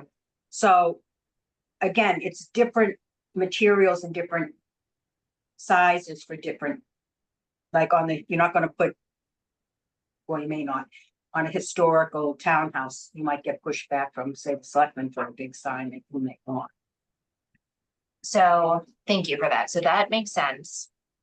For trails, are they planning they want language from us so that they can order? So if we show them this is what they will give to their sign people and tell Okay. their sign people that this is what they need to make. We just need to give them a size. Materials, Materials, language. How do we do materials tonight? So a couple things for me. Oh, is anyone else? still No, speaking? go ahead. Go ahead. One, in addition to the sign, I think they have to think about, or I don't know if we think about it, but yeah, as somebody else said, the size of the sign so that's consistent, as well as is it going to be pole mounted, bracket mounted, that kind of thing, or if it's on a building, obviously you can put it onto, drill. I don't know what you do, drill it into a building or something like that. But for trails, I think it would be pole mounted. So I don't know what consideration has to be given to that. In terms of the designs themselves, I like the second one. I like the third one as well, but I realize that it says Community Preservation Act like 3 times on it, which I think is kind of unnecessary. CPA, Community Preservation Act, and Community Preservation Act. So I like the second one. If I had to choose. The only thing is that I think the font on the second one is a mix of serif and sans serif fonts, so we might just want to fix that. But other than that, that's my thoughts. Kristen? I agree with the points made by Lisa and Katie, and that these projects need to be closed, and we don't want to get caught up with dependencies on this new grant that we really don't know how it's going to be executed yet. They have to figure that out. So I think we just got to cleanly close these off. And I also don't think we're not proposing anything outrageous. I don't think anyone's going to blink an eye, at our sign choices. They're pretty traditional, and like I said, it's an issue we can catch up in the future. I'm actually shocked we got $30,000 for signage in the current economy, or standardization, if I understood it correctly. I also like the second one for the reasons Grant said. And then I also think Ellen raised a really good question on process. That's probably, in my mind, one of the most important things to nail down, just so we aren't going to having had a couple seasons of having to deal with girls lacrosse uniforms through COVID. Things don't get made the same. They don't match. We need to go through one vendor, I think, to the point that we're all making, and then just decide who is ordering. Like, it sounds like they are fine, but that the process actually does concern me a little bit more, just nailing that down. They also have to be given oh, sorry, may I? Yeah, no, They need to be given a budget of some sort. We need on to, old projects, we need to be sure that whatever we come up with is in their account. so I don't see how trails gets done tonight. So. I mean, What? just from what I'm hearing. I'm not sure. I had one Which is other, fine, but let me think about that in a second. One other question for the committee. It says this project. I don't know if that's standard. Is there a way like this park, this trail, this historic preservation, like what project, like picture the townhouse or the library. People aren't going to, like what was funded. Is there value in having a little description, and can that be done easily? And I think it could be, when you think about the types of projects, this memorial, this whatever it is, and add that language, because project, like especially at the townhouse or the library, and it may not say this, it may say a historic restoration, or historic restoration was funded of this building was funded. Yeah, I think that's a good point. And that's kind of the question of like, how much do we want to be standardized versus how much do we want to try and customize? And yeah, I think continues on this sort of process question. What feels like it would make sense to me is if we're able to kind of settle on a design and a vendor, I think to Kristen's point, and whether it's Signarum or someone else, we work with them to, have this be our standard design. And then when it comes time for a project to have a sign, we work with the sponsor and the sign company to tweak whatever language we need, and then just tell them, this is the sign that's being ordered, this is the size it is, this is the material it is, and please pay for it out of your funds. So I think there has to be kind of the right balance of, how much we kind of keep consistent. But I think to your point, project is really generic. And so whether, if it's on a trail, what projects was this? If it's on a building, what is this? So I think I think we need to kind of standardize the things we can standardize and have a really clear process for the things that need to change. And also when you're doing project approvals, have a line item for the sign. Yeah. You know, we'll know about what the size and the material cost, because right now it's been coming out of what's left over, contingency. It was always a requirement, but there was never a Line know, item. line item. And I mean, Um, I'm sorry, go ahead. Oh, sorry. I agree with, I kind of like customizing it, or at least having a few different versions for each of the different types of projects makes sense to me. I don't think shouldn't be a heavy lift either. The other option, I guess, is you could say essentially the project name could be on the sign. The restoration of the townhouse was funded by, or, the creation of the Peninsula Trail was funded by, because if we have to do based on how it's worked with Historical Commission, we have to, or every sign that we do is different for every historic house. But like we're in contact with the vendor anyway, and they just make the text change on their end is how I think it works. So that might be a pretty simple thing if we wanted to do individual projects names or type of project as mentioned before. So in Salem, and I'll go back to Salem again, the term in one of theirs is historic resource. It's been replaced with an appropriate name based on the type of project, i.e. recreational resource, park, affordable housing project, open space project. I just worry, Grant, if we have to put the Peninsula Trail project on here, it's gonna be huge. It's almost too much, my opinion, anyway. It's too much words. None of again, other towns don't specifically call out the project.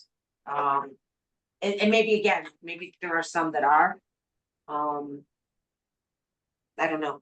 I think the easiest path forward is to keep it simple. If we can do trails tonight, I think that'd be wonderful, and then we seriously dive into The others at the next meeting. the others, and then we create a process so that we don't have to go through this. Or is in the interim between the next two meetings.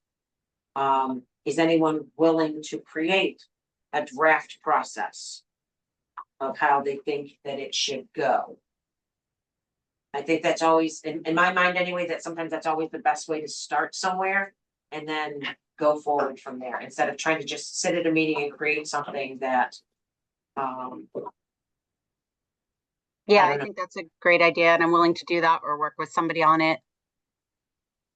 You have the Salem as a starting point. Yeah, I mean, and again, Salem is in the packet. Whoever is gonna create it can just, you've got somewhere to start and just tailor it however you see fit.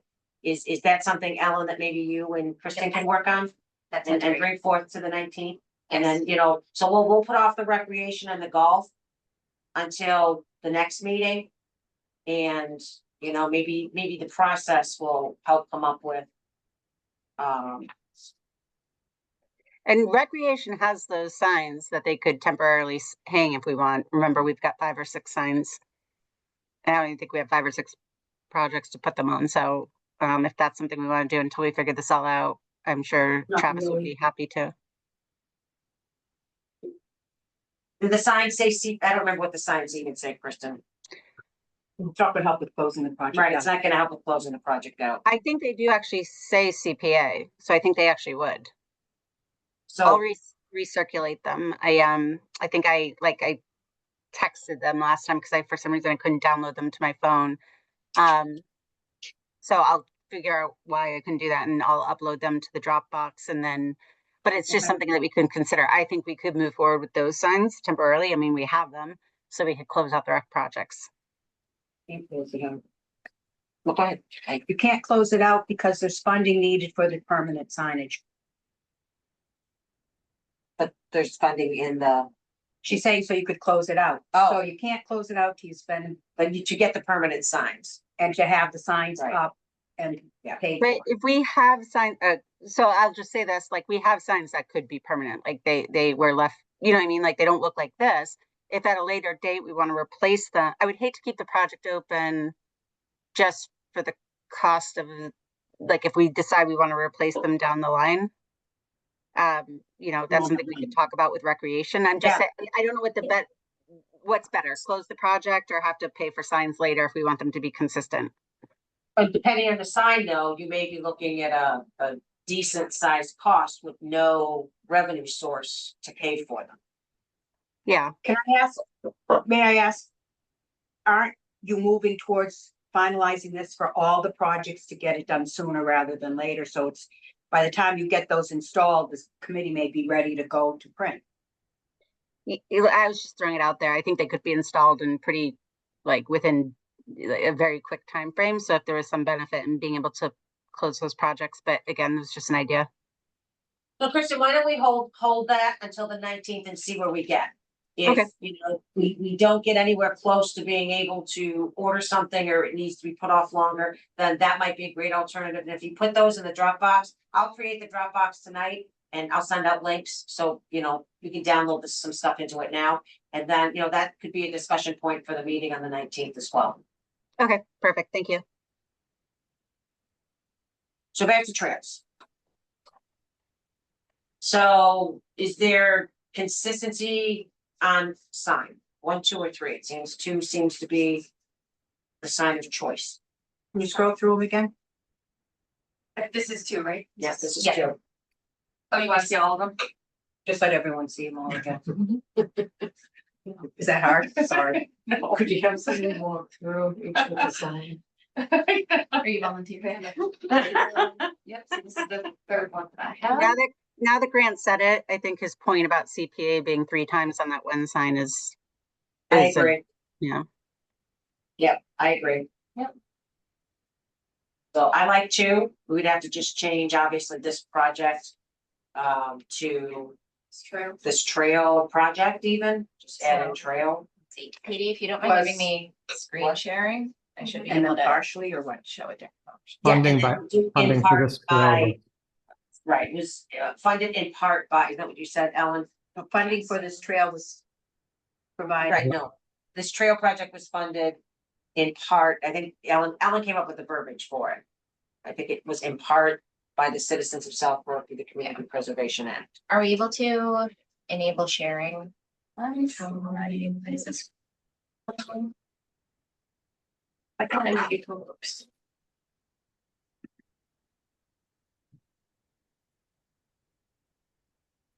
Are you trying to get him to share?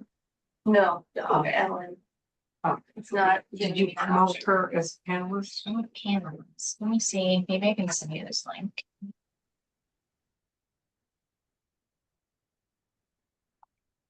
Well, we're trying to bring this up and re-edit the sign. What is everybody's thoughts on material? I don't know historically what's been done. No so that's a idea. tough one. I don't either. That's a tough one for me. I don't know. You want something that's gonna weather, you know, I'll just give historical's Sure. journey, I guess, for this. We do the historic house sign. Um, oh, sorry, I thought I heard something. We do the historic house signs, you know, for the date and the name of different historic houses in town. We used to have a vendor who did wooden hand painted signs, and they didn't weather very well. Well, first the vendor unfortunately passed away, and then they did have problems holding up after a decade plus in terms of the signs starting to fall apart. So we recently switched to PVC as the material. That's for what I would imagine, at least, you know, being a white sign with text like this, that's Yeah. what it looks like. We do, for more historic things, we do bronze signs. So you might have seen the National Register District signs around downtown, which are large plaques for the National Register District. The South Union School, I believe, has a bronze plaque. I can't remember if the townhouse does, and some other, you know, historic buildings have. Actually, the Rural Cemetery Water Tower also has a bronze plaque, but that's more for the historic things. That is more in keeping with the character of the building, I would say. So, if it's a trail, I would guess probably a PVC would be fine, but And those aren't And also- extremely expensive either. And- So at some point, if you needed to be replaced 10 years from now or 15 years from now, you're not looking at. Yeah, And and also maybe trail that's- signs themselves, I believe, are also PPC. A lot of them, like trail maps or and those kind of things. Yeah. Like the one over on Deerfoot, the trail between Deerfoot by the waterfall there. There's a sign over there about some of the history of Southborough, and that's, I believe, PVC. So, Okay. but that's just based on my experience, what I think might make sense. Thank you. So Ellen, I'll let you. So thank you, Katie. Sure, so it's like the hardest job in the whole thing. I know it. Okay, so this is now one we can edit. So just change this to creation of the Peninsula Trail was funded in part by the citizens of Southborough through the Community Preservation Act. So I don't know if that's now I too like many that. words. No, actually, seeing it out in it as a whole, I actually like it. Okay, I was worried it was gonna be too many words. But, and I like that it's Citizens of Southborough, and Community Preservation Act on a bigger font. I like that as well. Are you going with white background? that's what I was thinking, but again, I think especially outside, it would stand out more. Yeah. I like Um, it as well. I'm not sure we need creation of. That's what I was, Grant, you read my mind. I'm like, can it just be the Okay. Peninsula Trail?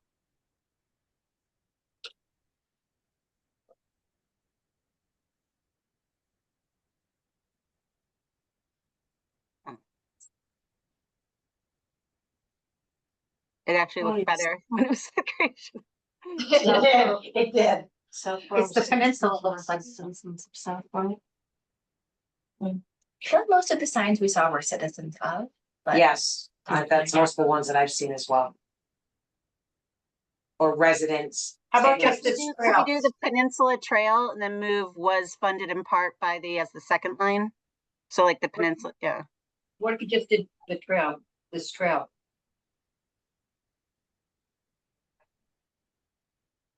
That's true, because then we could reuse it.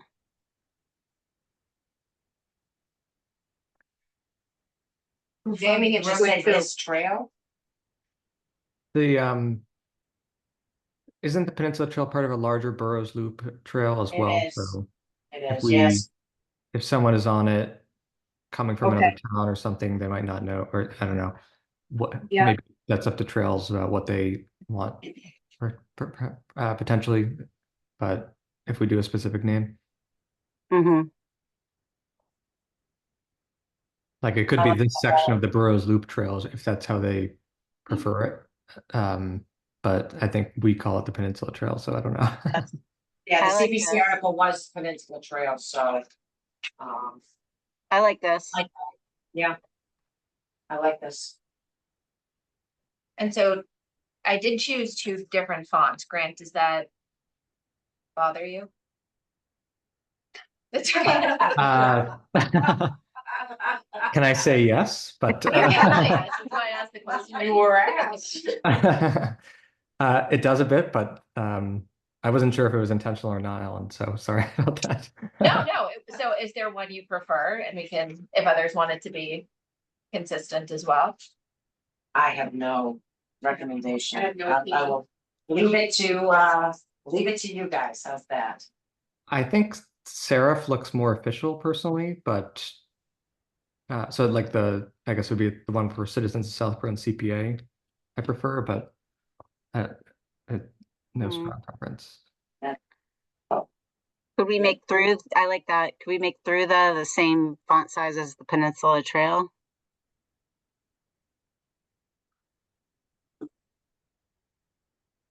Mm.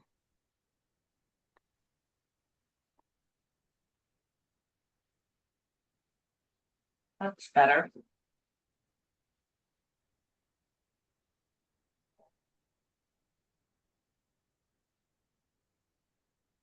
I'm okay with that, Grant. Sorry, what was that? I'm just saying, what do you think of this? I like it. It doesn't make your head spin as much? It doesn't. I get it, consistency is good. Kristen, what do Sorry, you Ellen. think? I like it. Would a vendor, at least the first time we're using the vendor for this sign, would we get to see maybe a prototype on their end, just to make sure? We can ask. Just, you know, if we're establishing a relationship with a consistent vendor, we Well- might be, I'm sure we don't need to do that every time, but maybe for the first prototype, we just want to make sure. So Kristen, this is their vendor, they're gonna take care of, they have one sign vendor that's gonna do all the signs, is that correct? Am I misspeaking? Let me say that is up to the CPC, right? But what the chair of the Trails Committee was asking for is they're ordering, part of their project was signage, Wayfair signage, and they're ordering the signage now. This may not fit into what their signage is like, which is on those metal, you know, what Wayfaring signage, or it may be on a frame.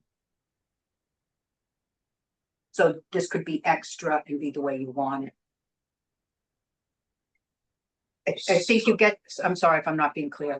I think they have a standard type signage. I don't know what that looks like.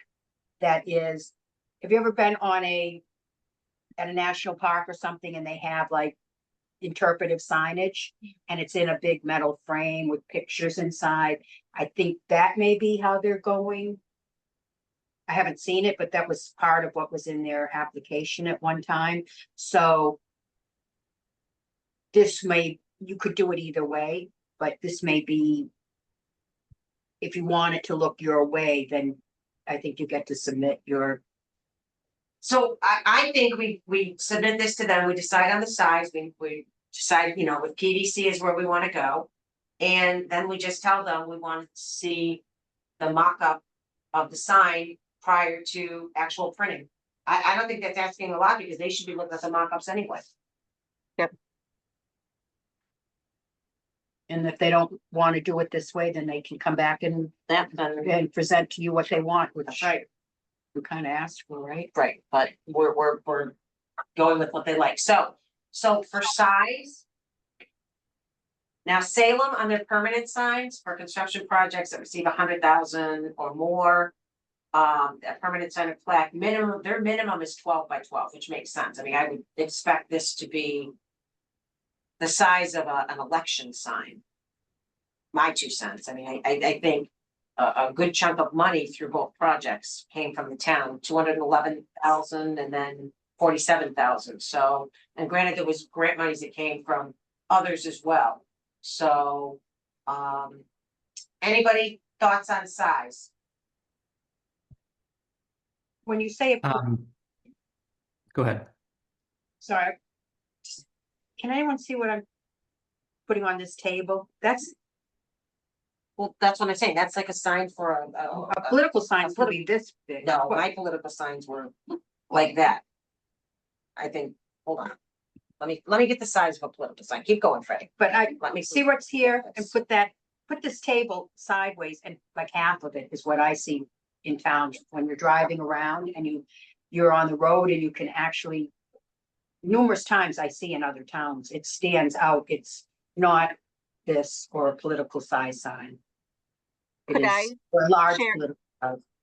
Could I share my screen? Just to give us a point of reference? Oh, I can't share. It's not. Yeah, it's not letting. So a typical political sign is 24 by 18. 24 wide, 18 high. The 18 is not. So Because there's a Judy, CPA has a web page of communitypreservation.org has a sign of has a page of project signs, and they give you, it would give us a point of reference as we're having this conversation. Like, I can look at this and immediately be like, oh yeah, that's what we need. So that's what I wanted to share. If So I can't what's- share, if somebody else can go to community. It is communitypreservation.org project-signs. hold on. If it's useful, I can reach out to Annie Pfaff on Historical, who does our signs. I want to, just off the top of my head, I want to say that sounded similar, 24 by 18, but it might be smaller than that, I'm not sure. But if it's useful, I can kind of see what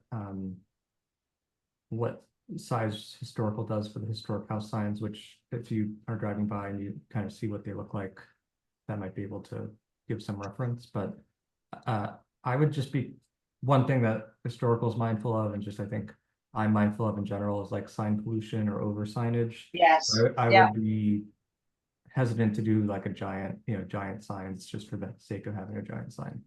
So I just want to be careful about that.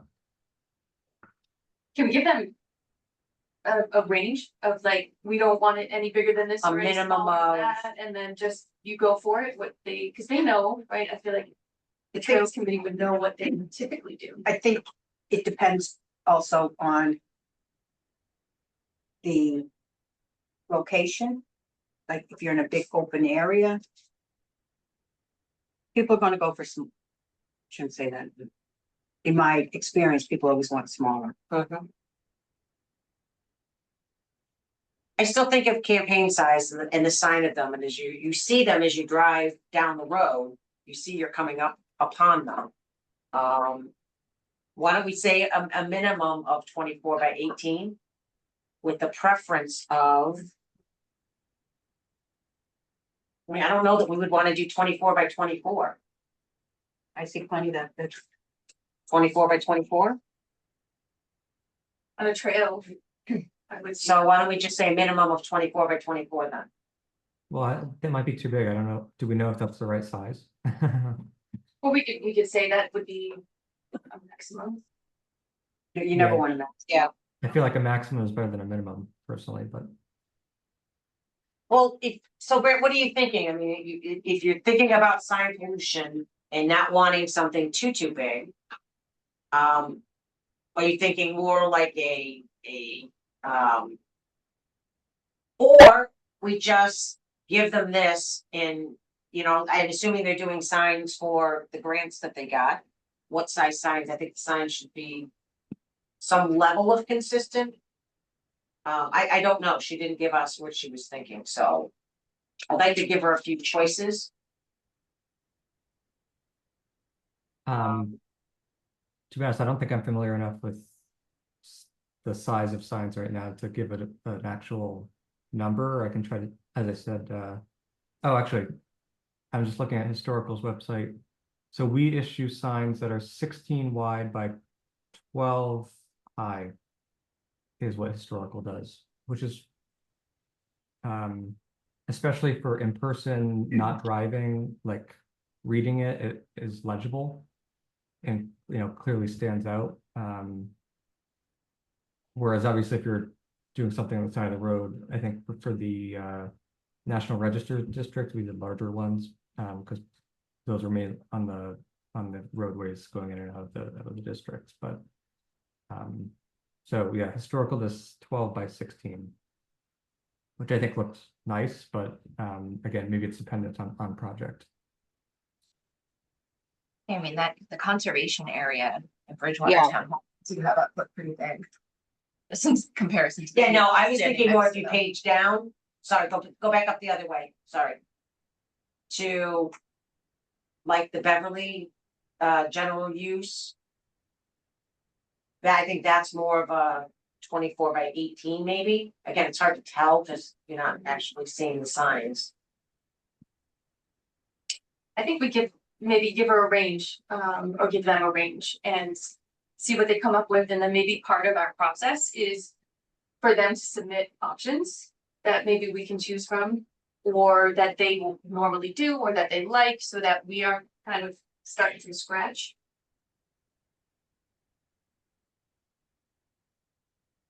So 12, No one's gonna see that. 16, and then 12, That's pretty small. that's pretty small.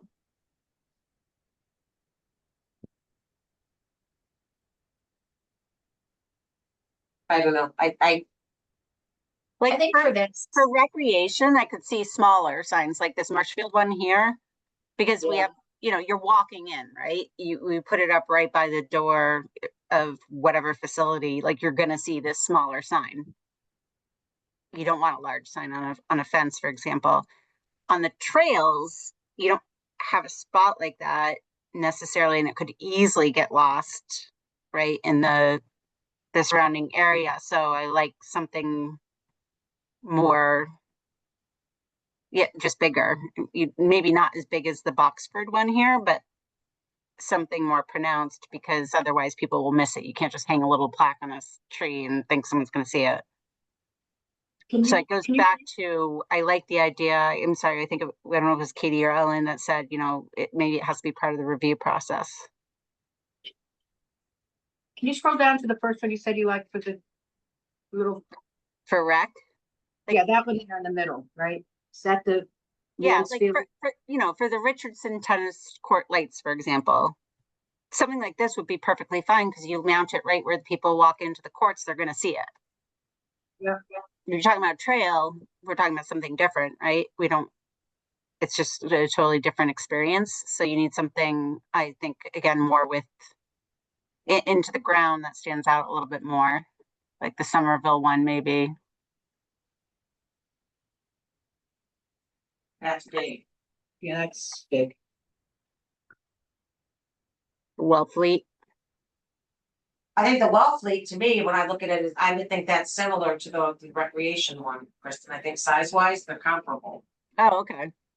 I've seen those Wellfleet ones and you can see them driving by. So I don't know that as small as you think they are. But Yeah. I think too, these aren't gonna be on the road.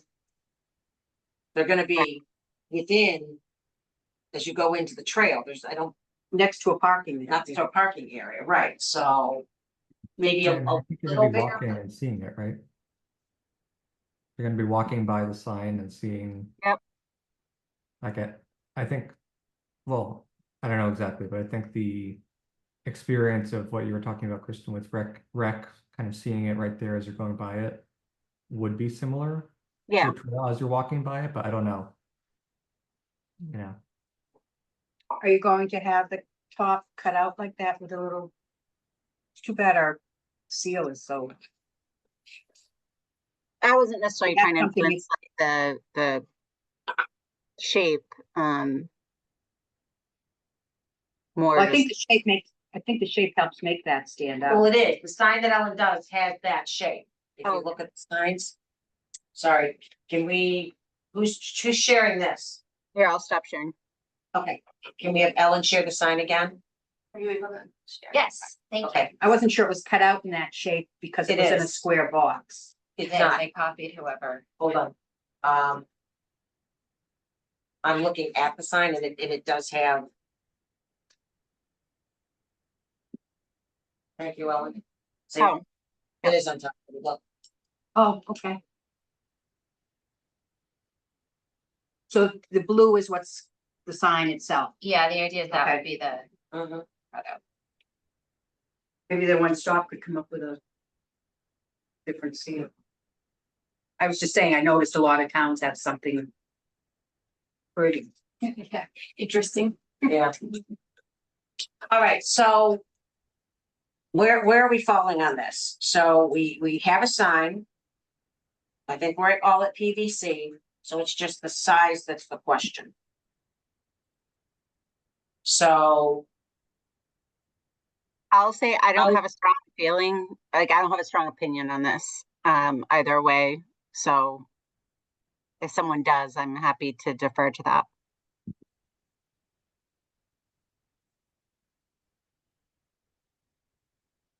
so. We have a 16 by 12 or a 24 by 18. I think those are the two choices that we've talked about. Roughly. So Grant, on the smaller signs, you don't have the cutout on top though, correct?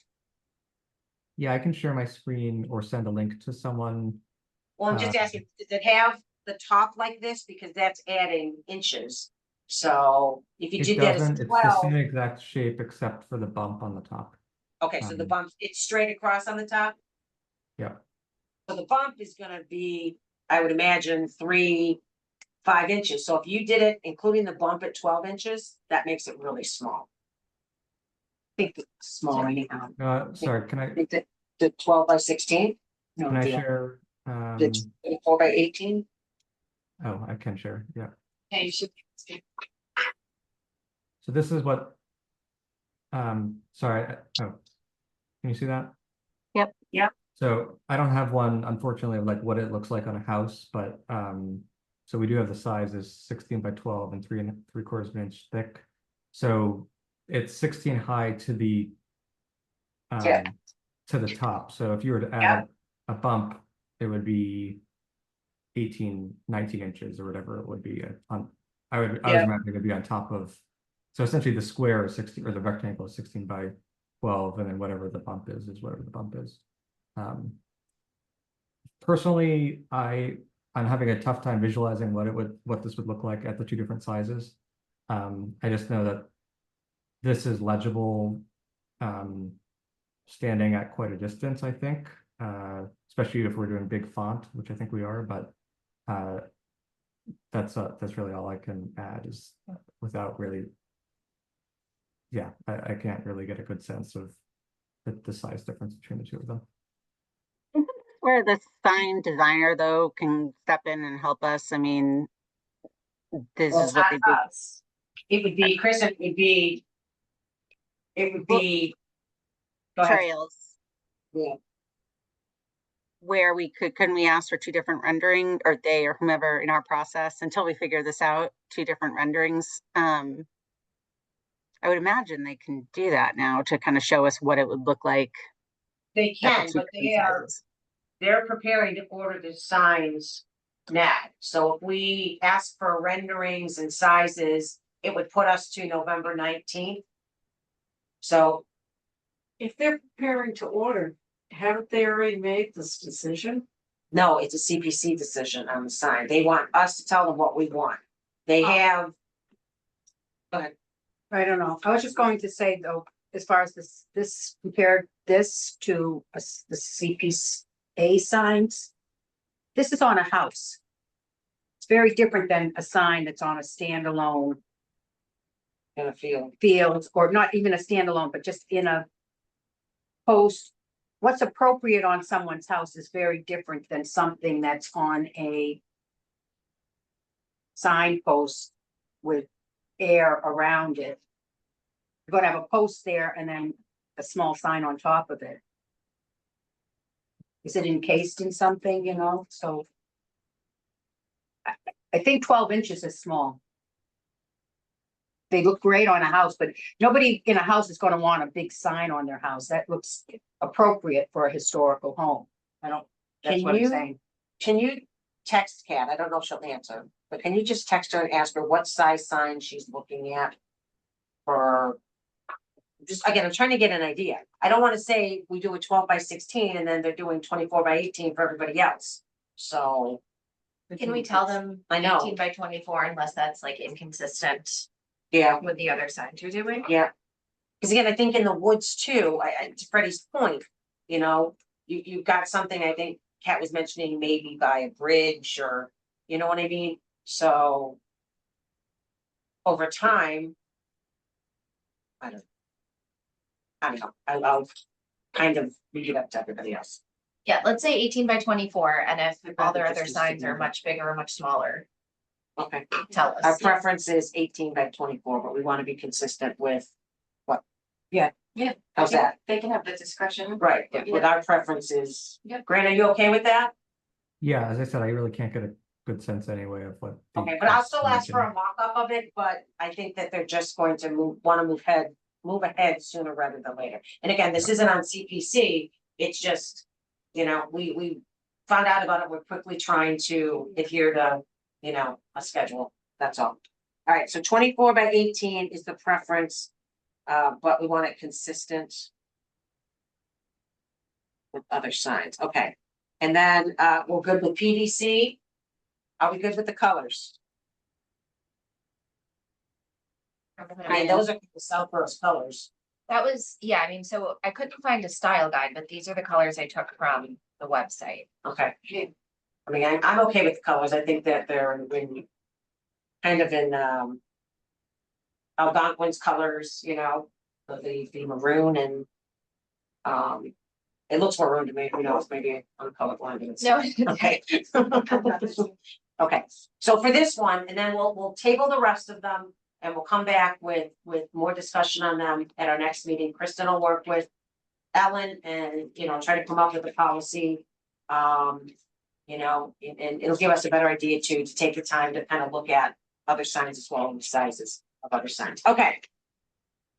So we're all good with that then? Okay. So Lisa, I'll send you Please. what we decided on. Yes. If you don't mind copying me when you email Absolutely. it to Kat, just in case they need it in like a different format Absolutely. or something, then I can help with that tomorrow. Okay, yep, So the size that was decided on was 24 by by 18, 18. Yeah. yes. Okay. PVC, That's all it's going in the minutes. that works. Okay, I can't, do we need to vote? we can. Are you I'm making a motion? asking almost as a point of order. I don't know if we need to, but we're making a decision, so that's why I ask. It's administrative, but we can certainly vote. I view this as administrative, but we can certainly vote. No, and I'm fine Make with a- that. Like I said, I was asking what- for the sake of asking. Yeah. That's fine. If someone wants to make a motion, I make a motion vote. that we approve the sign to sign as agreed upon tonight, as shared by Marta. Second, second, okay, Katie seconds, roll call, Kristen, Yes, Grant, Yes. Katie, yes. Claire, No, Ellen, Yes. Lisa, yes, okay. All right. So. We'll table the recreation and the golf, we'll come back with those at the next meeting. I just wanted to quickly touch on the discussion on the golf course revolving fund, Article 2. I don't know if everyone saw the letter that I had sent, on behalf of the committee to the select board. The only response I've gotten is an acknowledgement that they received it. I believe it was discussed, I haven't seen the meeting, but I had heard that they discussed it to some level last night, and they're gonna move forward. That's kind of what I've heard. So my question to the committee is, we did our part by sharing the letter, letting them know, you know, that we wanted to see, or at least hear about a 5-year, 10-year plan. We wanted to know about the maintenance building. So there's a couple options. We could do nothing, and we as individuals could speak at town meeting if we choose, or CPC could potentially take a position. I don't feel strongly one way or the other. I still know my position on it hasn't changed, but I think it's not a good use of where CPC has spent $1.2 million on a golf course that there's a lot of talk at town meeting back when this was done about being self-sufficient, self-sustaining, and to take any funds out of those accounts, even if it's $40,000 a year in 10 years, that could fund something that may need to be done for something else. So that's just my 2 cents. So I'd like to hear if people feel, go ahead, Kristen. I have a question for you. So you listened to the select board meeting last night then? No, I had heard from somebody else. I haven't seen it yet. So I I haven't seen- I did, Okay, and I was hoping to get, and I gotta rewatch it, but one part of the conversation I found interesting, and I gotta go back and read the article, but the select board made a point to say, Kathy made a point to say, well, of course, we expect them of course, we expect them to cover any like expenses or upcoming, like this is only after we review their capital needs if there's extra. So while that's good in spirit, I don't know if that's how it's written in the article. That was my takeaway from the select board's meeting last night. Like they were saying, well, of course, my interpretation was they were saying, of course, we would expect them to be funding whatever they need to fund and then have the opportunity to take more funds over. That's great, but if the article isn't worded that way, that's where the issue comes in. So it might be a takeaway. I haven't had a chance to reread the article or rewatch the meeting, but that's how I took the conversation last night. And Great. if that was their intention and it was verbalized as such in the article, I might be more comfortable. well, I mean, go ahead, Greg. Oh, you know more about it than I do, Lisa, but the article is very brief. It's like a table. I don't know why it's in that format, but there's only one change. I think it's in italics about any unencumbered balance of golf course user fees over 75,000 as of December 31st annually shall be deposited in the general fund.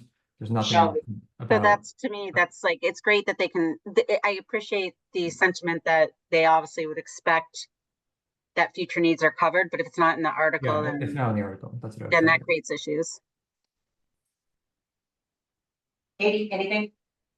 I'd have to take a look at what was Okay. discussed last night and Okay, that's fine. Claire? I think that I haven't seen any kind of like forecast, for some of the things that could be coming down. None of us have. Yeah. That was our question. Right. Yeah, so Ellen?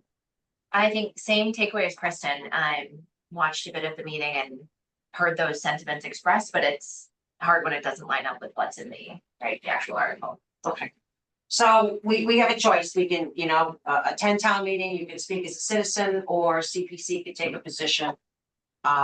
Based on the letter, based on not knowing what the 5 or 10-year plan is, not knowing what work may or may not need to be done for maintenance work on the maintenance building.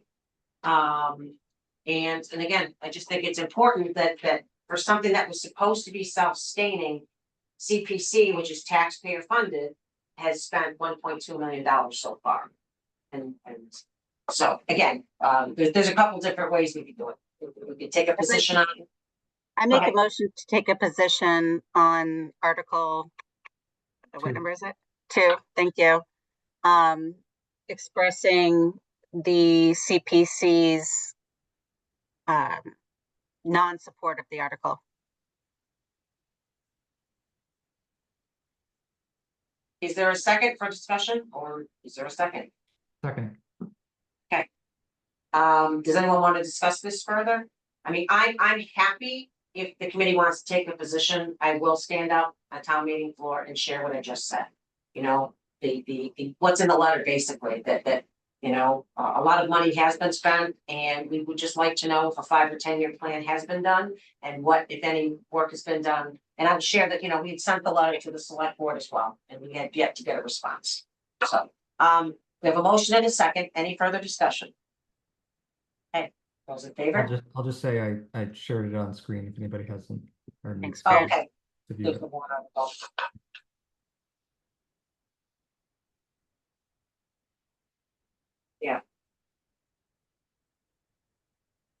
So I have a sort of a process. Sure. Question again. So in the summary, it talks more about that it allows unencumbered funds. Yep. Is the summary considered part of what's passed at No, town meeting, or It's that's the just- actual motion, that's just a Okay. summary, it's the motion that they will make, and again, I would assume if you go up. Sorry, Greg, if you go up to the very beginning, above the table, there it is. To see, so that's gonna be the motion, see if the town will vote to amend Article 4, Department revolving funds, section such and such, authorizing funds as follows, and then they'll just reference any unencumbered that, yes. Okay. Can I make a comment? Go. The 2 points, what does unencumbered mean? The Audubon International site visit, which was, the report was in your Dropbox, which called out how much in disrepair the maintenance building is. And since 2019, so no funds have been encumbered to fix that.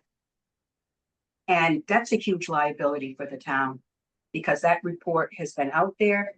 It was a sidewalk, we had the golf committee, the golf management company, it was, I know the golf committee, the Open Space Preservation Commission, Conservation Commission, SVT, the holder of the CR. And all were there, and the report was, given to the select board. So they know that there's health and safety issues in that building, which puts a huge liability on the golf course. They actually said if an inspection had been done, they would have shut the building down. So, We don't know what, if anything, has been done, that's the problem, and I so just don't know. at the time, it was major, hundreds of thousands of dollars worth of repairs. So that hasn't been expended, so I'm assuming that some of the more major concerns haven't been addressed. I don't know for a fact, right? They were talking about a new building or, major restoration. the cracked concrete foundation was a big concern. The other thing is you funded a irrigation system, not you. You recommended that the irrigation be installed. That went to town meeting and that bid came in over 100,000 more. Two So, hundred and forty-three to be exact. right, so they can go Sorry. back out to, they can go back out to bid, they can lower it, but it's apparent they're going to need some funds for it. So there's two capital projects. Are those funds encumbered for that? I don't think so. So is this the right time for this? I believe that the CPC always wanted the golf course to be not only self-sufficient, but to be returning funds to the community. And certainly they've made great strides forward with the amount of money they have now in that account. But I just think, I think more work has to be done Right. on the other. We need the I think answers. Freddie raises a really good Yeah. point, you know, because you don't want them coming back later on and saying, oh, we need sidewalks, so can we get CPC money? Then you've got a whole new crop of people on the CPC and they're gonna say, yeah, why not, you know? Okay, so so we have a motion and a second. Let's do roll call, and I know we may have, oh, go ahead, Katie. And we probably don't know the answer, but did the golf course committee have a stamp on We this? sent them the letter and we've heard nothing back. I copied them on the letter. Yeah, we've heard nothing from anybody, other than the chair, the select board chair acknowledged that they received a letter, which I appreciated, so. Oh, so the letter went to the golf course committee, not to. It went to the select board, and it was copied to the golf course committee, Gotcha. and I forwarded it to the chair, and I have heard nothing back yet, so. Okay, you have a motion, go ahead. Oh, sorry, just to clarify the motion was to not support. So a yes vote would be to not support and a no vote would be to support. Is that right? Yes, to not support. Okay, thank you. A yes vote would be not to support, yes, okay. I didn't think it through, Grant, when you said it. Mhm. Okay, so we have a motion and a second, we'll do roll call. Kristen, Yes, Maureen, Yes. Katie, Yes. Claire, Yes, Ellen, Yes. Lisa, yes, okay, so I'll craft, like I said, just some of the points we've talked about tonight, and I'm happy to stand up on town meeting floor and just to share our concerns. And that, you know, we think there's value to this, but just not now, not until we have the answers to the questions, so, okay. thanks, We will do Lisa. that. Yeah, no problem. I don't have a chair's report. Claire was kind enough to forward over some minutes. I'll be honest, I haven't perused them yet.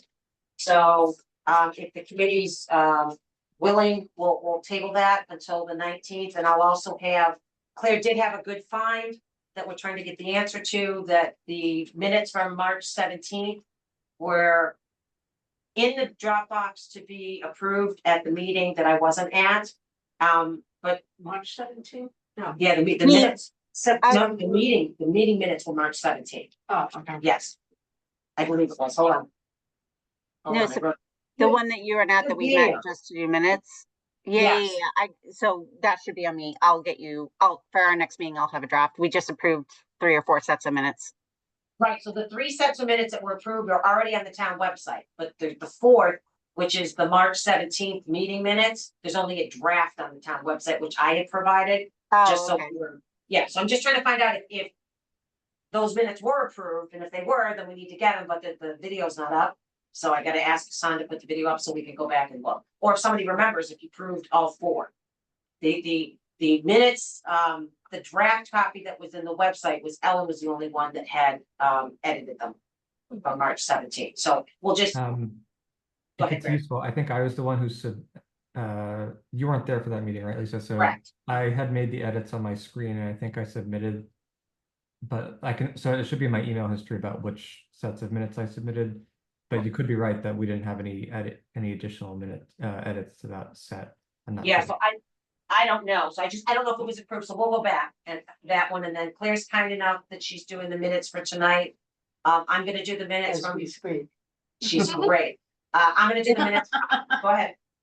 Quick question, if we have comments, I have some feedback on the minutes that Claire sent us. I can just send that to Claire, right? That's the Yes. easiest way to do it. Yes, yeah, I just haven't gone through them yet, so. Okay. I figured we'd go through them, and Claire, did you have a specific question that you had highlighted on the sign, you were looking for something? I did, I just had to go back, think that it was just that was one screenshot that was Right. shown. It If was I- the sample sign and And Ellen may it have, wasn't the document that we looked at tonight. correct, Okay, yes, so I'll fix that. okay, So it'll be draft number 2. when Okay, it comes that's out. perfect. So, and I'll do the minutes from last, either, actually, Claire and I talked about that. I'm not sure if Claire's gonna do them or I'm gonna do them. She's offered, that's awesome. And then there's one old outstanding from, I think it's 7/16. I'll take care of those. I have them already started, I just didn't finish it, so we'll take care of all the minutes at the next meeting. Our next meeting is 11/19, I believe, at 6:30. And we need to think about December, so everybody start looking through your calendars. We need to set our, at least one. Hopefully, but we should have one in a standby meeting besides, because we need to take our positions by the end of December. So if everyone can kind of look at your schedules and come in on the 19th with, you know, availability for December, that would be great. And that's all I got. That's all I have, so I think that we adjourn. I know, would you like to make a motion, Grant? Absolutely, so moved. Okay, there you go. Second. All right, roll call vote, Kristen, Yes. Grant, Yes. okay, Katie, Yes. Claire, Yes. Ellen, Yes. and Lisa, yes, great. Thank you all very much. Have a Bye, great guys. night. Everyone. Have a good Thanks, rest of your Mom. week. Great town meeting. I'll miss all of you.